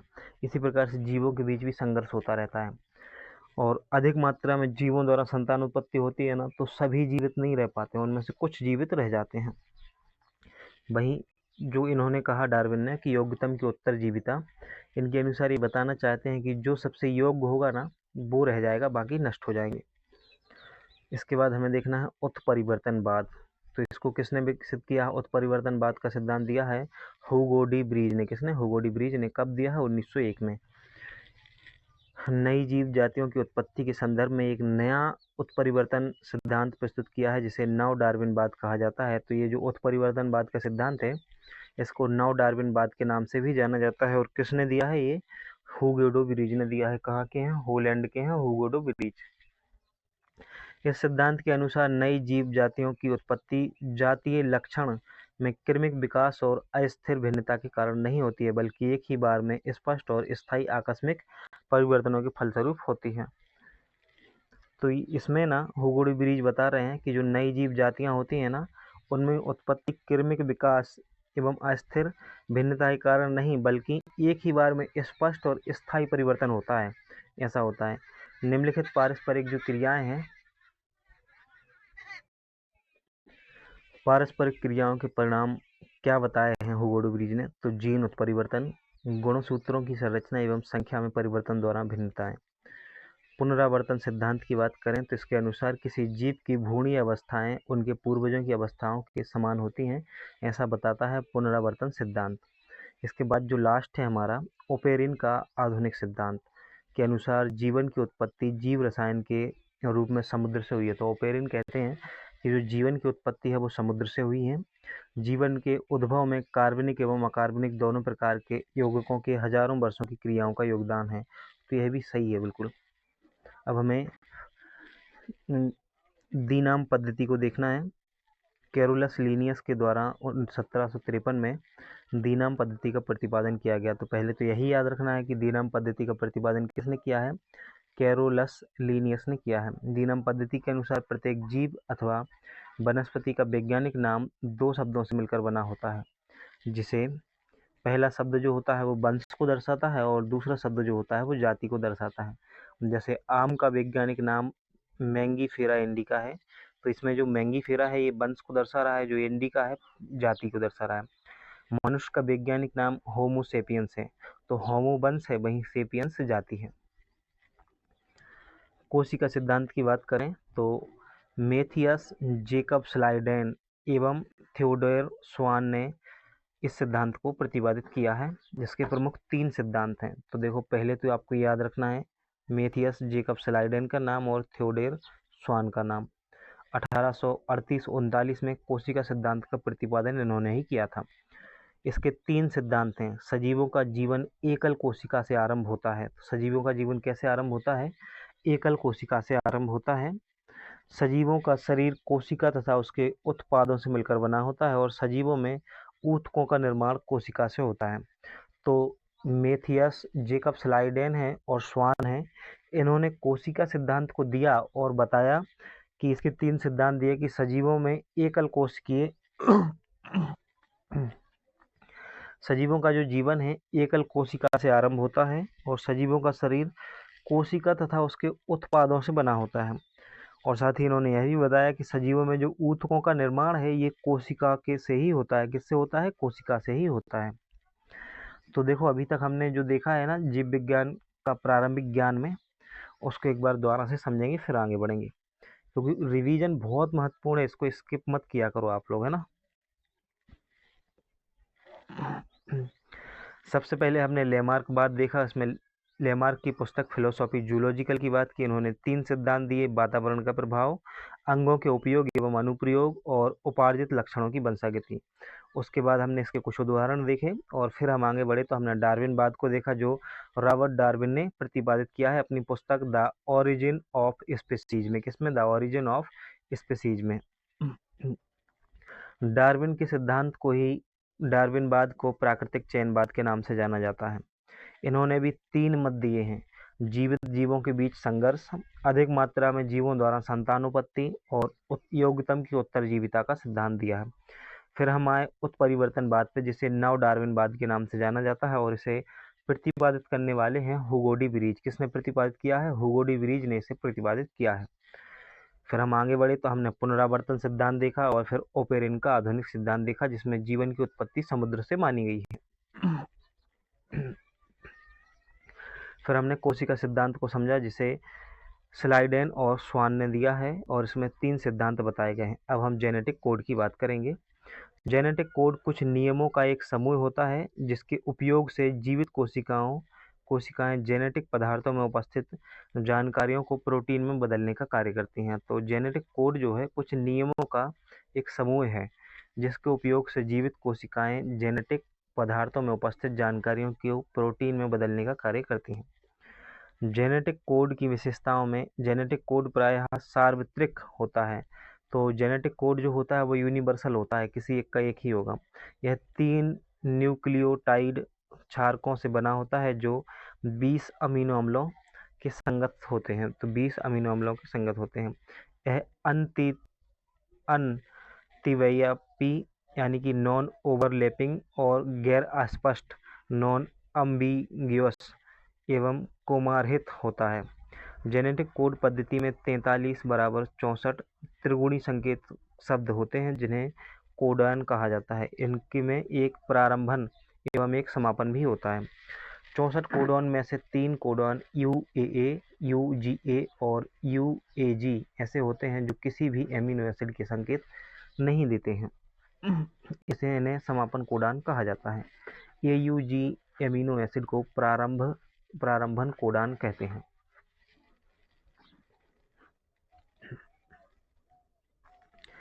DNA मॉडल को समझें तो जीवित कोशिकाओं के गुणसूत्रों में पाए जाने वाले जंतुनुमा संरचना को डीऑक्सीराइबो न्यूक्लिक अम्ल DNA कहते हैं। तो जो जीवित कोशिकाओं के गुणसूत्रों में जंतुनुमा संरचना होती है ना, उसी को ही DNA कहा जाता है। इसकी संरचना घुमावदार सीढ़ी की तरह होती है और DNA में आनुवांशिक जीन लिपटे रहते हैं। कैसे होते हैं? आनुवांशिक जीन लिपटे रहते हैं। जेम्स वाटसन व फ्रांसिस क्रिक को DNA अणु की द्विकुंडलिनी संरचना की खोज करने के लिए 1962 में नोबेल पुरस्कार प्रदान किया गया था। तो जेम्स वाटसन और फ्रांसिस क्रिक जो है, इनका नाम याद रख लेना है। इनको द्विकुंडलिनी DNA अणु की जो द्विकुंडलिनी संरचना है, इसके लिए 1962 का नोबेल पुरस्कार दिया गया है। DNA अणु त्रिविमीय होता है और 2 जंतुओं से बना होता है जो कि एक दूसरे को चारों ओर से कुंडलित होते हैं। मेंडल की आनुवंशिकता के सिद्धांत। ग्रेगर जोहान मेंडल को आनुवंशिकता का जनक कहा जाता है। इनका वास्तविक नाम योहान है। इन्होंने चर्च के पादरी बनते समय अपना नाम ग्रेगर कर लिया था। ग्रेगर जोहान मेंडल ने 1857 में मेंडल के नियमों का प्रतिपादन किया और पहला प्रयोग जो है वो मटर के पौधे पर किया है। किस पर किया? पहला प्रयोग मटर के पौधे पर किया। इन्होंने बताया कि आनुवंशिकता के सिद्धांत के अनुसार एक पीढ़ी के लक्षण दूसरी पीढ़ी में स्थानांतरित होते हैं। माता पिता के गुणों का अपने बच्चों में आना आनुवंशिकता का ही उदाहरण है। क्या है? माता पिता के गुणों का अपने बच्चों में आना आनुवंशिकता का ही उदाहरण है।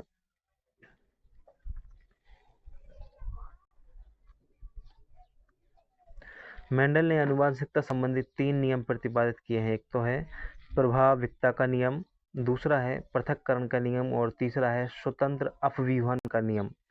पृथक्करण के नियम को युग्मकों की शुद्धता का नियम भी कहा जाता है। तो यह भी आपको याद रखना है कि पृथक्करण के नियम को युग्मकों की शुद्धता के नियम के बारे भी कहा जाता है।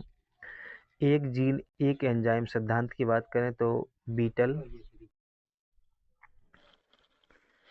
जीव विज्ञान में जो एक जीन एक एंजाइम का सिद्धांत है, ये बीडल और टेटम ने दिया है। किसने दिया है? बीडल और टेटम ने प्रतिपादित किया है। कब? 1941 में।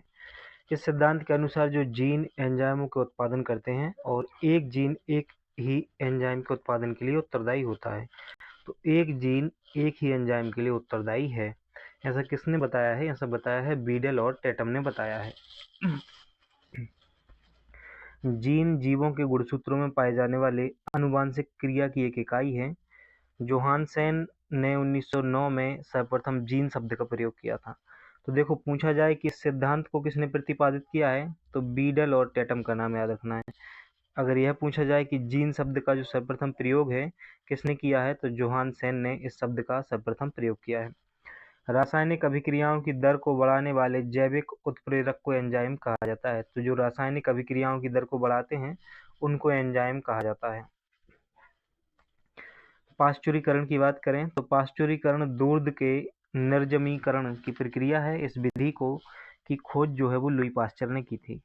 इसमें दूध को 65 डिग्री सेल्सियस से 70 डिग्री सेल्सियस तापमान पर 30 मिनट तक गर्म किया जाता है और इसके पश्चात उसे शीघ्रता से 15 से 20 डिग्री सेल्सियस तक ठंडा कर लिया जाता है, जिससे दूध में उपस्थित हानिकारक कीटाणु जो हैं वो नष्ट हो जाते हैं। इसी को कहते हैं पाश्चुरीकरण। तो दूध में से जो निर्जमीकरण किया जाता है ना, उस विधि को कहा जाता है पाश्चुरीकरण और इसकी खोज की थी लुई पाश्चर ने। इनका नाम भी याद रखना है आपको। जीव विज्ञान से संबंधित प्रमुख खोजों को देख लें। यहाँ से क्वेश्चन बनने की बहुत ही ज़्यादा संभावना है, तो आप ध्यान से देखेंगे। विटामिन का नामकरण जो है वो फंक ने किया है और विटामिन ए और विटामिन बी की खोज की थी मैकुलन ने। तो देखो, पूछा जाए कि विटामिन का नामकरण किसने किया है, तो फंक ने किया है और विटामिन ए और बी की खोज मैकुलन ने की है। विटामिन सी की खोज की है हॉलकट और जेम्स लिंड ने। वहीं विटामिन डी की खोज की है हॉपकिंस ने। किसने की है? विटामिन डी की खोज हॉपकिंस ने की है और विटामिन ई की खोज जो है वो हर्बर्ट इवांस ने की है। हर्बर्ट इवांस ने विटामिन ई की खोज की है। विटामिन के की खोज जो है वो हेनरिक ने की है, विटामिन के की खोज। हार्मोन्स की खोज की है बेलिस व अर्नेस्ट स्टर्लिंग ने, हार्मोन्स की खोज की है बेलिस और अर्नेस्ट स्टर्लिंग ने हार्मोन्स की खोज की है। प्रोटीन की खोजकर्ता को विशेष रूप से आपको याद रखना है, प्रोटीन की खोज की है जे जे मूल्डर ने। किसने की है प्रोटीन की खोज? जे जे मूल्डर ने प्रोटीन की खोज की है। हृदय प्रत्यारोपण की खोज की है क्रिश्चियन बर्नार्ड ने, हृदय प्रत्यारोपण। वहीं ओपन हार्ट सर्जरी के लिए आपको नाम याद रखना है बाल्टन लेलेहेई का। किसका? बाल्टन लेलेहेई का नाम याद रखना है।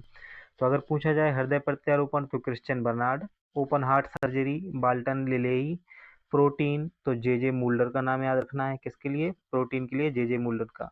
विटामिन के नामकरण की बात की जाए तो फंगी विज्ञान से संबंधित जो महत्वपूर्ण खोजें हैं उनमें देखेंगे तो विटामिन का नामकरण किया है फंक ने। किसने किया है? विटामिन का नामकरण किया है फंक में। और विटामिन ए और विटामिन की खोज के बारे में पूछा जाए तो मैकुलन का नाम याद रखना है। अगर पूछा जाए विटामिन ए और बी की खोज किसने की है तो मैकुलन ने की है। पर्टिकुलर क्वेश्चन भी बन सकता है कि विटामिन ए की खोज किसने की है या फिर सिर्फ विटामिन बी का पूछा जा सकता है, तब भी आपको मैकुलन ही आंसर करना है। विटामिन सी के लिए हॉलकट का नाम याद रखना है और जेम्स लिंड का। वहीं विटामिन डी के लिए हॉपकिंस का नाम याद रखना है। हर्बर्ट इवांस के लिए विटामिन ई याद रखना है आपको।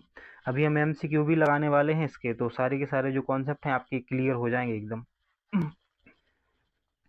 जो सबसे महत्वपूर्ण नाम है इसमें वो है आपको बैक्टीरिया की खोज के लिए ल्यूवेन हॉक का नाम याद रखना है, ल्यूवेन हॉक का नाम याद रखना है। हृदय प्रत्यारोपण के लिए क्रिश्चियन बर्नार्ड का नाम याद रखना है और प्रोटीन के लिए जे जे मूल्डर का नाम याद रखना है। ओपन हार्ट सर्जरी के लिए बाल्टन लेलेहेई का नाम याद रखना है। वहीं ब्लड ग्रुप, आरएच फैक्टर और एंटीजन, इन तीन चीज़ों की खोज के लिए ब्लड ग्रुप, आरएच फैक्टर और एंटीजन के लिए आपको नाम जो याद रखना है वो रखना है लैंड स्टीनर का नाम याद। किसका? लैंड स्टीनर का नाम याद रखना है। पूछा जाए डीएनए का डबल हेलिक्स मॉडल किसने प्रतिपादित किया तो ये प्रतिपादित किया था बाटसन और क्रीक ने। किसने किया था? बाटसन और क्रीक ने। डीडीटी की खोज पालमूलर ने। और इंसुलिन, बहुत ही महत्वपूर्ण, इंसुलिन याद रखना है, इंसुलिन की खोज की थी बेटिंग और बेस्ट ने। इंसुलिन तो अभी राजनीति में चर्चा में भी बहुत रहा है ना। तो आपने देखा होगा कि क्या होता है, जिनको शुगर बढ़ती है ना उनको इंसुलिन दिया जाता है। तो एक दिल्ली के मुख्यमंत्री जी हैं, वो जेल में हैं और उनको इंसुलिन की आवश्यकता थी। उनकी पार्टी का ऐसा मानना था कि जेल में उनको इंसुलिन नहीं दिया जा रहा है, तो उन्होंने प्रोटेस्ट शुरू कर दिया। अच्छा, एक चीज़ हमने देखी है आम आदमी पार्टी में कि वो जो कराना चाहते हैं अगर नहीं होता ना तो वो सारे के सारे धरने पर बैठ जाते हैं और वो करवा के मानते हैं कि ऐसा करना है। वो राष्ट्रपति भवन के सामने वो धरना करें, एलजी के सामने वो धरना करें, भाजपा कार्यालय के सामने वो धरना करें, मतलब जो कहीं भी कुछ उनको ऐसा लगता है तो वो धरने पर बैठ जाते हैं।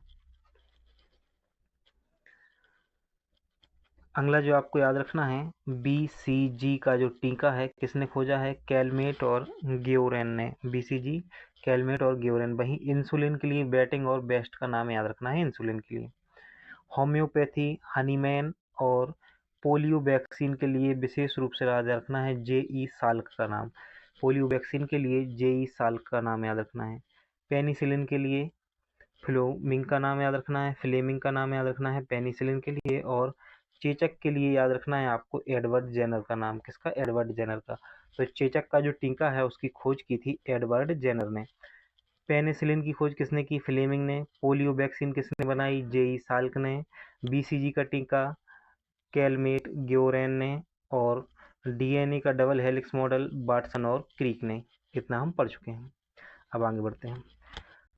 तो चार्ल्स लॉरेंस जो हैं इन्होंने मलेरिया के परजीवी की खोज की थी। पूछा जाए मलेरिया परजीवी की खोज किसने की तो चार्ल्स लॉरेंस ने की है।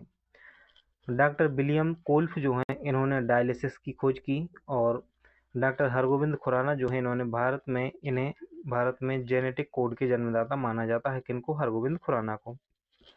विलियम हार्वे जो है इनको रक्त परिसंचरण के लिए जाना जाता है। और एडवर्ड जेनर जो है इनको इम्यूनिटी के टीके के जनक के रूप में जाना जाता है। इम्यूनिटी के जनक के रूप में जाना जाता है एडवर्ड जेनर को। पोलियो ड्राफ के लिए अल्बर्ट साबिन का नाम याद रखना है। और एक्सरे की खोज किसने की है? एक्सरे की खोज की है रोंटजेन ने। किसने की है? एक्सरे की खोज की है रोंटजेन ने। रॉबर्ट हुक जो है इन्होंने कोशिका की खोज की। और जो हाफ मिस्टर बिरचाऊ हैं, इन्होंने कोशिका विभाजन किया। नॉर्मन ई बोरलॉग हरित क्रांति के जनक माने जाते हैं। और डॉक्टर अरबर्ट साबिन जो हैं पोलियो ड्रॉप की खोज इन्होंने भी की। तो पोलियो ड्रॉप दो जगह आया है एक ही नाम से, है ना, अल्बर्ट साबिन। एथोबेन जो है ईसीजी की खोज की है, ईसीजी के टीके की खोज की है एथोबेन ने। किसने? एथोबेन ने। तो ये बहुत महत्वपूर्ण खोजें हैं, इनको याद रखना है, यहाँ से क्वेश्चन देखने को आपको मिलेगा। अब हम वो फैक्ट देख लेते हैं जो आपके गोवा प्लान को साकार करेंगे। और गोवा प्लान तभी साकार होगा जब आप डिप्टी कलेक्टर बनेंगे या फिर आप सरकारी नौकरी पा लेते हैं। तो इसके लिए क्या करना होगा? आपको पढ़ते रहना होगा, अधिकारी बाबू यूट्यूब चैनल से जुड़े रहना होगा। हमारा पहला महत्वपूर्ण फैक्ट है कि द ओरिजिन ऑफ स्पीसीज जो बुक है, इसके लेखक कौन हैं? तो इसके लेखक हैं डार्विन। कौन है? डार्विन। डार्विन ने इस पुस्तक को लिखा है। विकासवाद का सिद्धांत डार्विन द्वारा प्रतिपादित किया गया है। तो अगर पूछा जाए कि विकासवाद का सिद्धांत किसने दिया है, तो सही आंसर करेंगे आपके डार्विन ने दिया है। डेनिसोवन कभी कभी समाचार पत्रों में दिखाई देने वाले शब्द का अर्थ होता है एक आदि मानव जाति। तो डेनिसोवन जो शब्द है कभी कभी समाचारों में देखने को मिलता है, इसका अर्थ होता है एक आदि मानव जाति। ये जो है यूपीएससी में पहले पूछा जा चुका है, एमपीपीएससी में भी पूछा जा सकता है।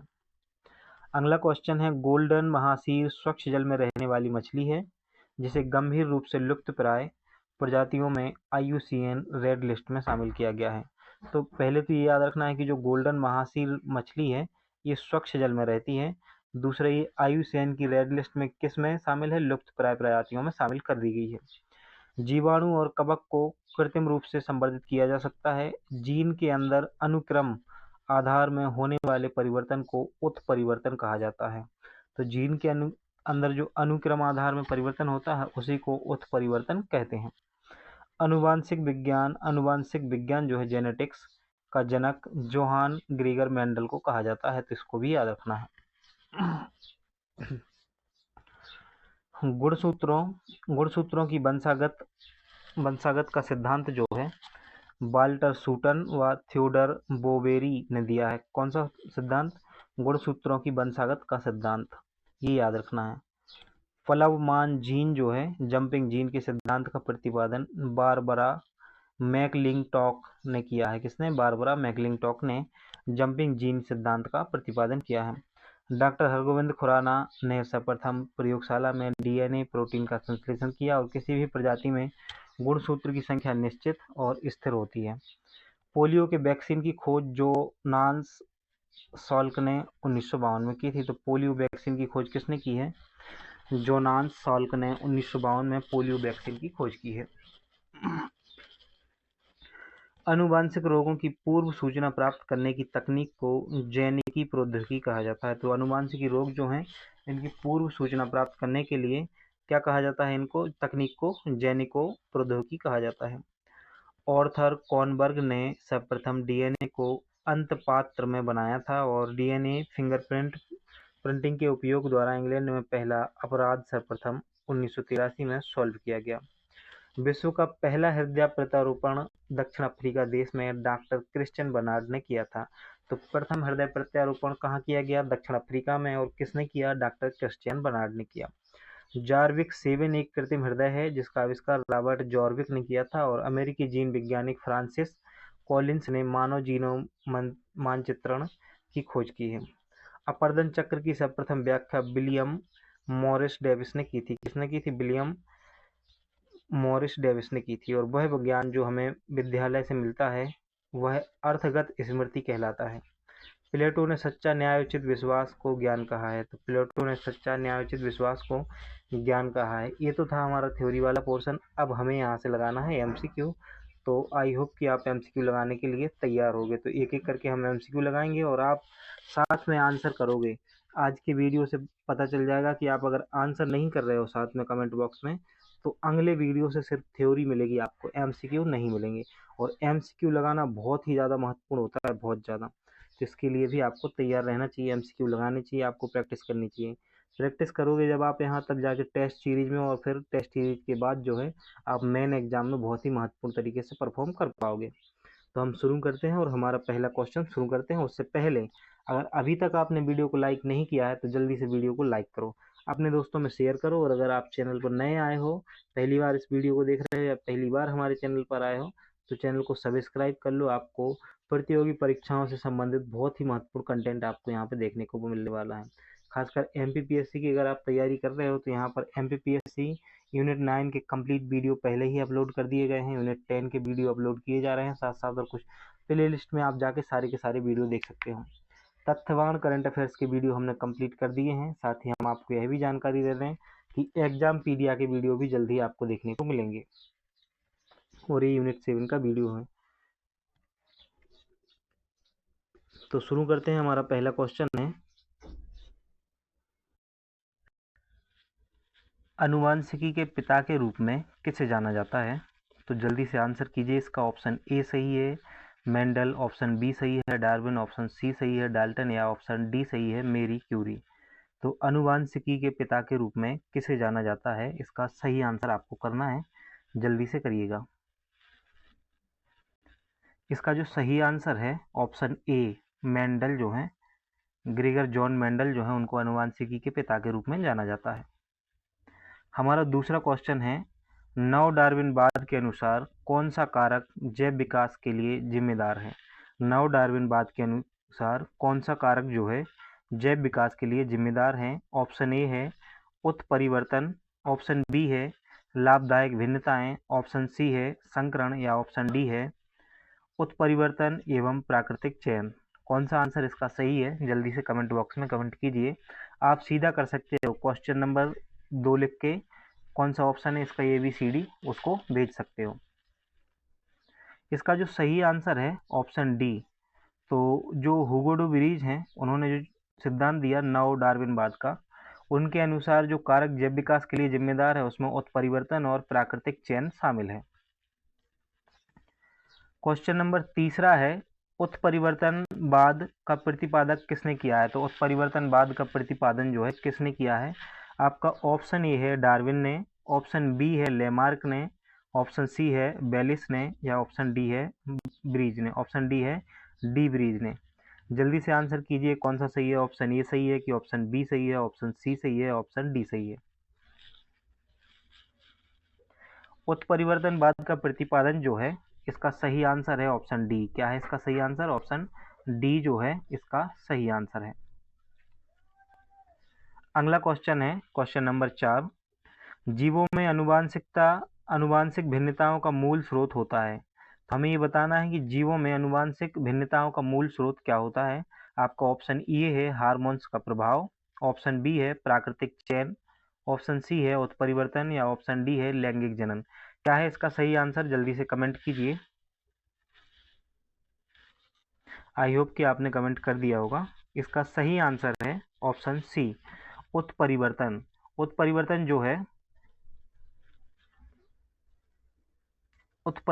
है जीवों में अनुवांशिक भिन्नताओं का मूल स्रोत होता है। तो इसका सही आंसर हो जाएगा ऑप्शन सी जो है इसका सही आंसर हो जाएगा।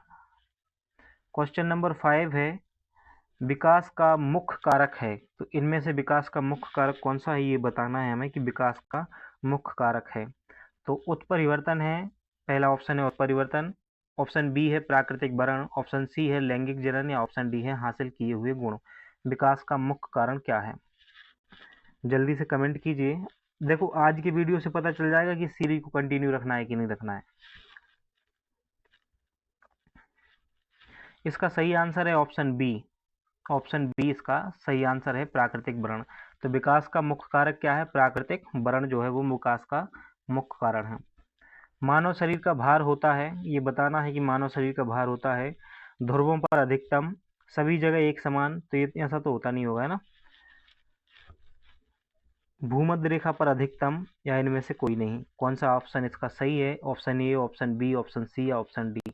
देखो अगर PDF सही नहीं दिख रही हो तो वीडियो की क्वालिटी जो है आप वो बढ़ा लीजिएगा थोड़ी सी।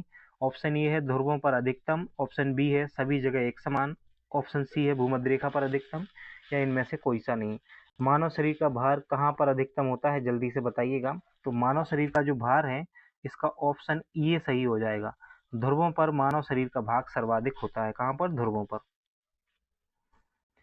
जीवन संघर्ष और योग्यतम की उत्तरजीविता का संबंध किससे है, तो किसके सिद्धांत से है, ये जल्दी से बताइएगा। जीवन संघर्ष और योग्यतम की उत्तरजीविता का संबंध किससे है? लेमार्कवाद से है, ओपेरिनवाद से है, मेंडलवाद से है या डार्विनवाद से है? क्या है इसका सही आंसर? तो इसका जो सही आंसर है डार्विनवाद से। किससे है? डार्विन ने बताया कि जीवन संघर्ष और योग्यतम की उत्तरजीविता आवश्यक है ना जैव विकास के लिए। क्वेश्चन नंबर 8 है, मधुमक्खियों की भाषा पहचानने के लिए नोबेल पुरस्कार दिया गया है, तो किन्हें दिया गया है मधुमक्खियों की भाषा पहचानने के लिए नोबेल पुरस्कार? तो ऑप्शन ए है एच.जी. खुराना, ऑप्शन बी है कोबी फ्रिक्सक, ऑप्शन सी है जूलियन हक्सली और ऑप्शन डी है जोरोथी हॉजकिंस। क्या है इसका सही आंसर? इसका जो सही आंसर हो जाएगा ऑप्शन बी। क्या है? ऑप्शन बी जो है इसका सही आंसर हो जाएगा कोबी फ्रिस्क जो है इन्होंने मधुमक्खियों की भाषा को पहचाना, इसके लिए इन्हें नोबेल पुरस्कार दिया गया है।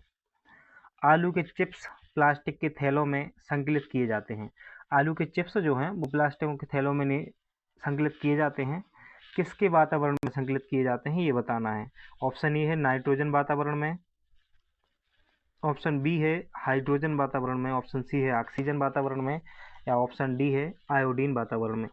कौन सा इसका सही आंसर है जल्दी से कमेंट कीजिएगा, ए बी सी डी कौन सा है?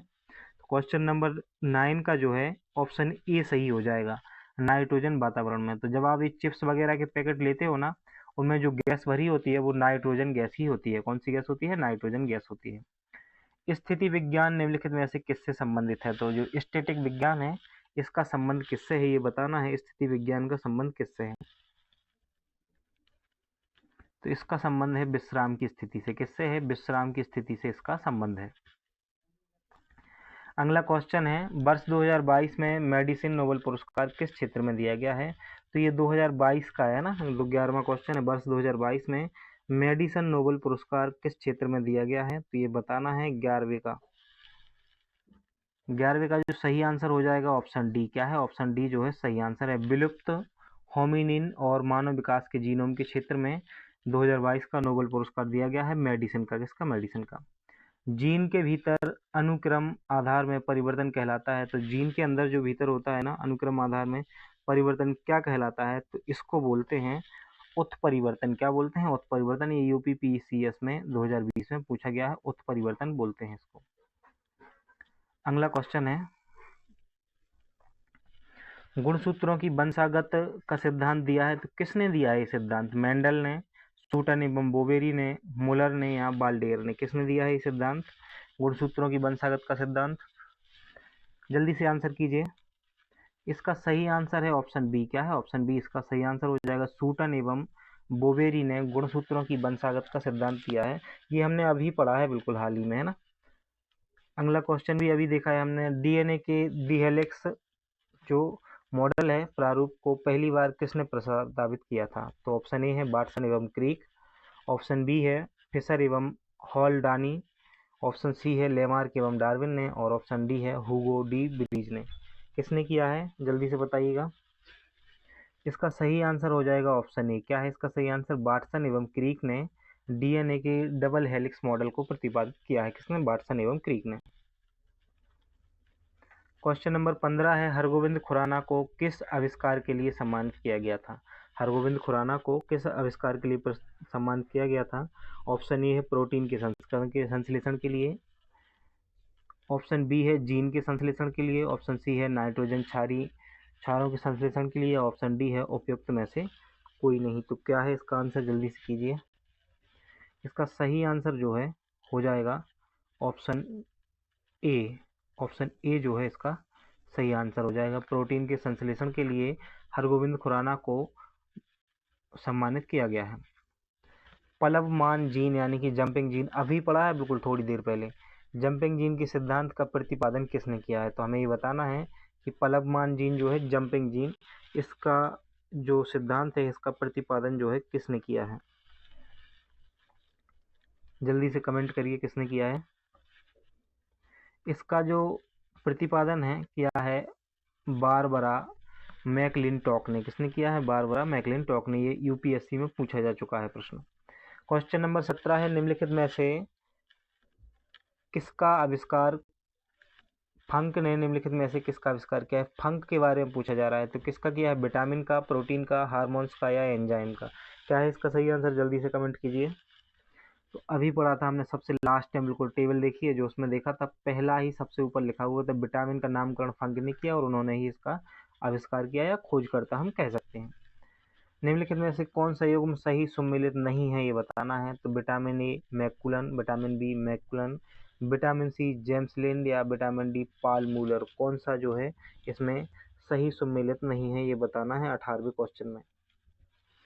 तो ऑप्शन नंबर डी जो है ये सही सुमेलित नहीं है, बाकी 3 जो है वो सही सुमेलित है। क्वेश्चन नंबर 19 है, यहाँ पे दिया हुआ है यूपीपीसीएस में 2021 में आया है कि नीचे दिए गए कथन दिए गए हैं, एक को अभिकथन, दूसरे को कारण आर कहा गया है। तो अभिकथन ये है कि मानव शरीर अपने लिए सभी विटामिन का संश्लेषण कर लेता है, ये बिल्कुल सही कथन है। शरीर के उचित विकास के लिए विटामिन अनिवार्य होता है। तो विटामिन अनिवार्य होता है या प्रोटीन अनिवार्य होता है, जल्दी से बताइए कमेंट करके, है ना। ऑप्शन 4 ऑप्शन दिए हैं, ए और आर दोनों सही हैं और आर ए की सही व्याख्या करता है। क्या ऐसा है? ऑप्शन बी है, ए और आर दोनों सही हैं परंतु आर ए की सही व्याख्या नहीं करता है। क्या ऐसा है? आर सही है परंतु ए सही है परंतु आर गलत है, ऑप्शन सी है। और ऑप्शन डी है, ए गलत है परंतु आर सही है। क्या है? तो इसका ऑप्शन डी जो है वो सही हो जाएगा, ए गलत है परंतु आर सही है। तो शरीर के उचित विकास के लिए विटामिन अनिवार्य है। क्वेश्चन नंबर 20 है, यदि किसी व्यक्ति का रक्तचाप 140 mmHg है तो इस उल्लेख में Hg से क्या तात्पर्य है? तो Hg से क्या तात्पर्य है? ऑप्शन ए है हाइड्रोजन से, ऑप्शन बी है मरकरी से, ऑप्शन सी है हाइग्रोमीटर से और ऑप्शन डी है हीलियोग्राफी से, ग्राफ से। किससे है? इसका क्या होगा आंसर?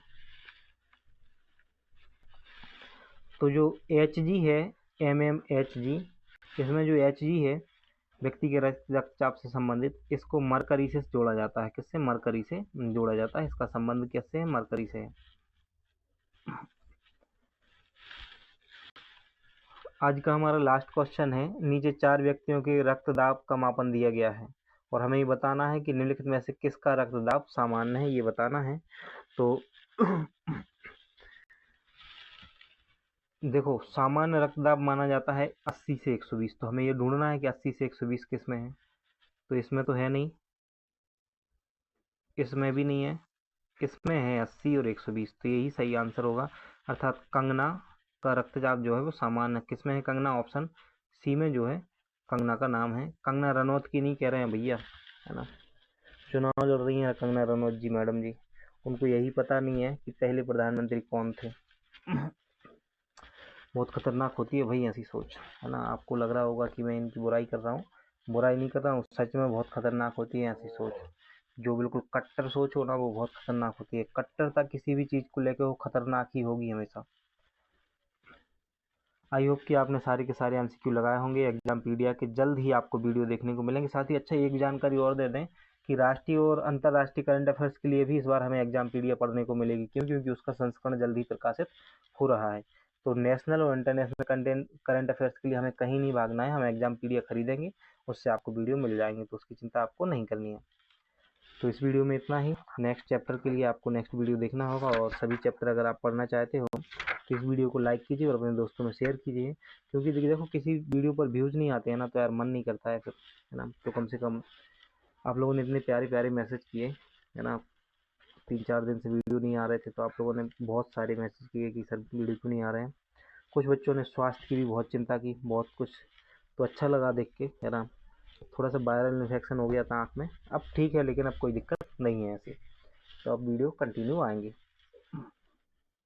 मिलते हैं फिर नेक्स्ट वीडियो में, तब तक के लिए जय हिंद। आप भी एक बार कमेंट बॉक्स में जय हिंद लिख सकते हो, क्योंकि हम प्रत्यक्ष तो आपको देख नहीं पा रहे हैं, हाँ, लेकिन इतना ज़रूर है कि कमेंट बॉक्स में हमारा और आपका वार्तालाप होता रहेगा।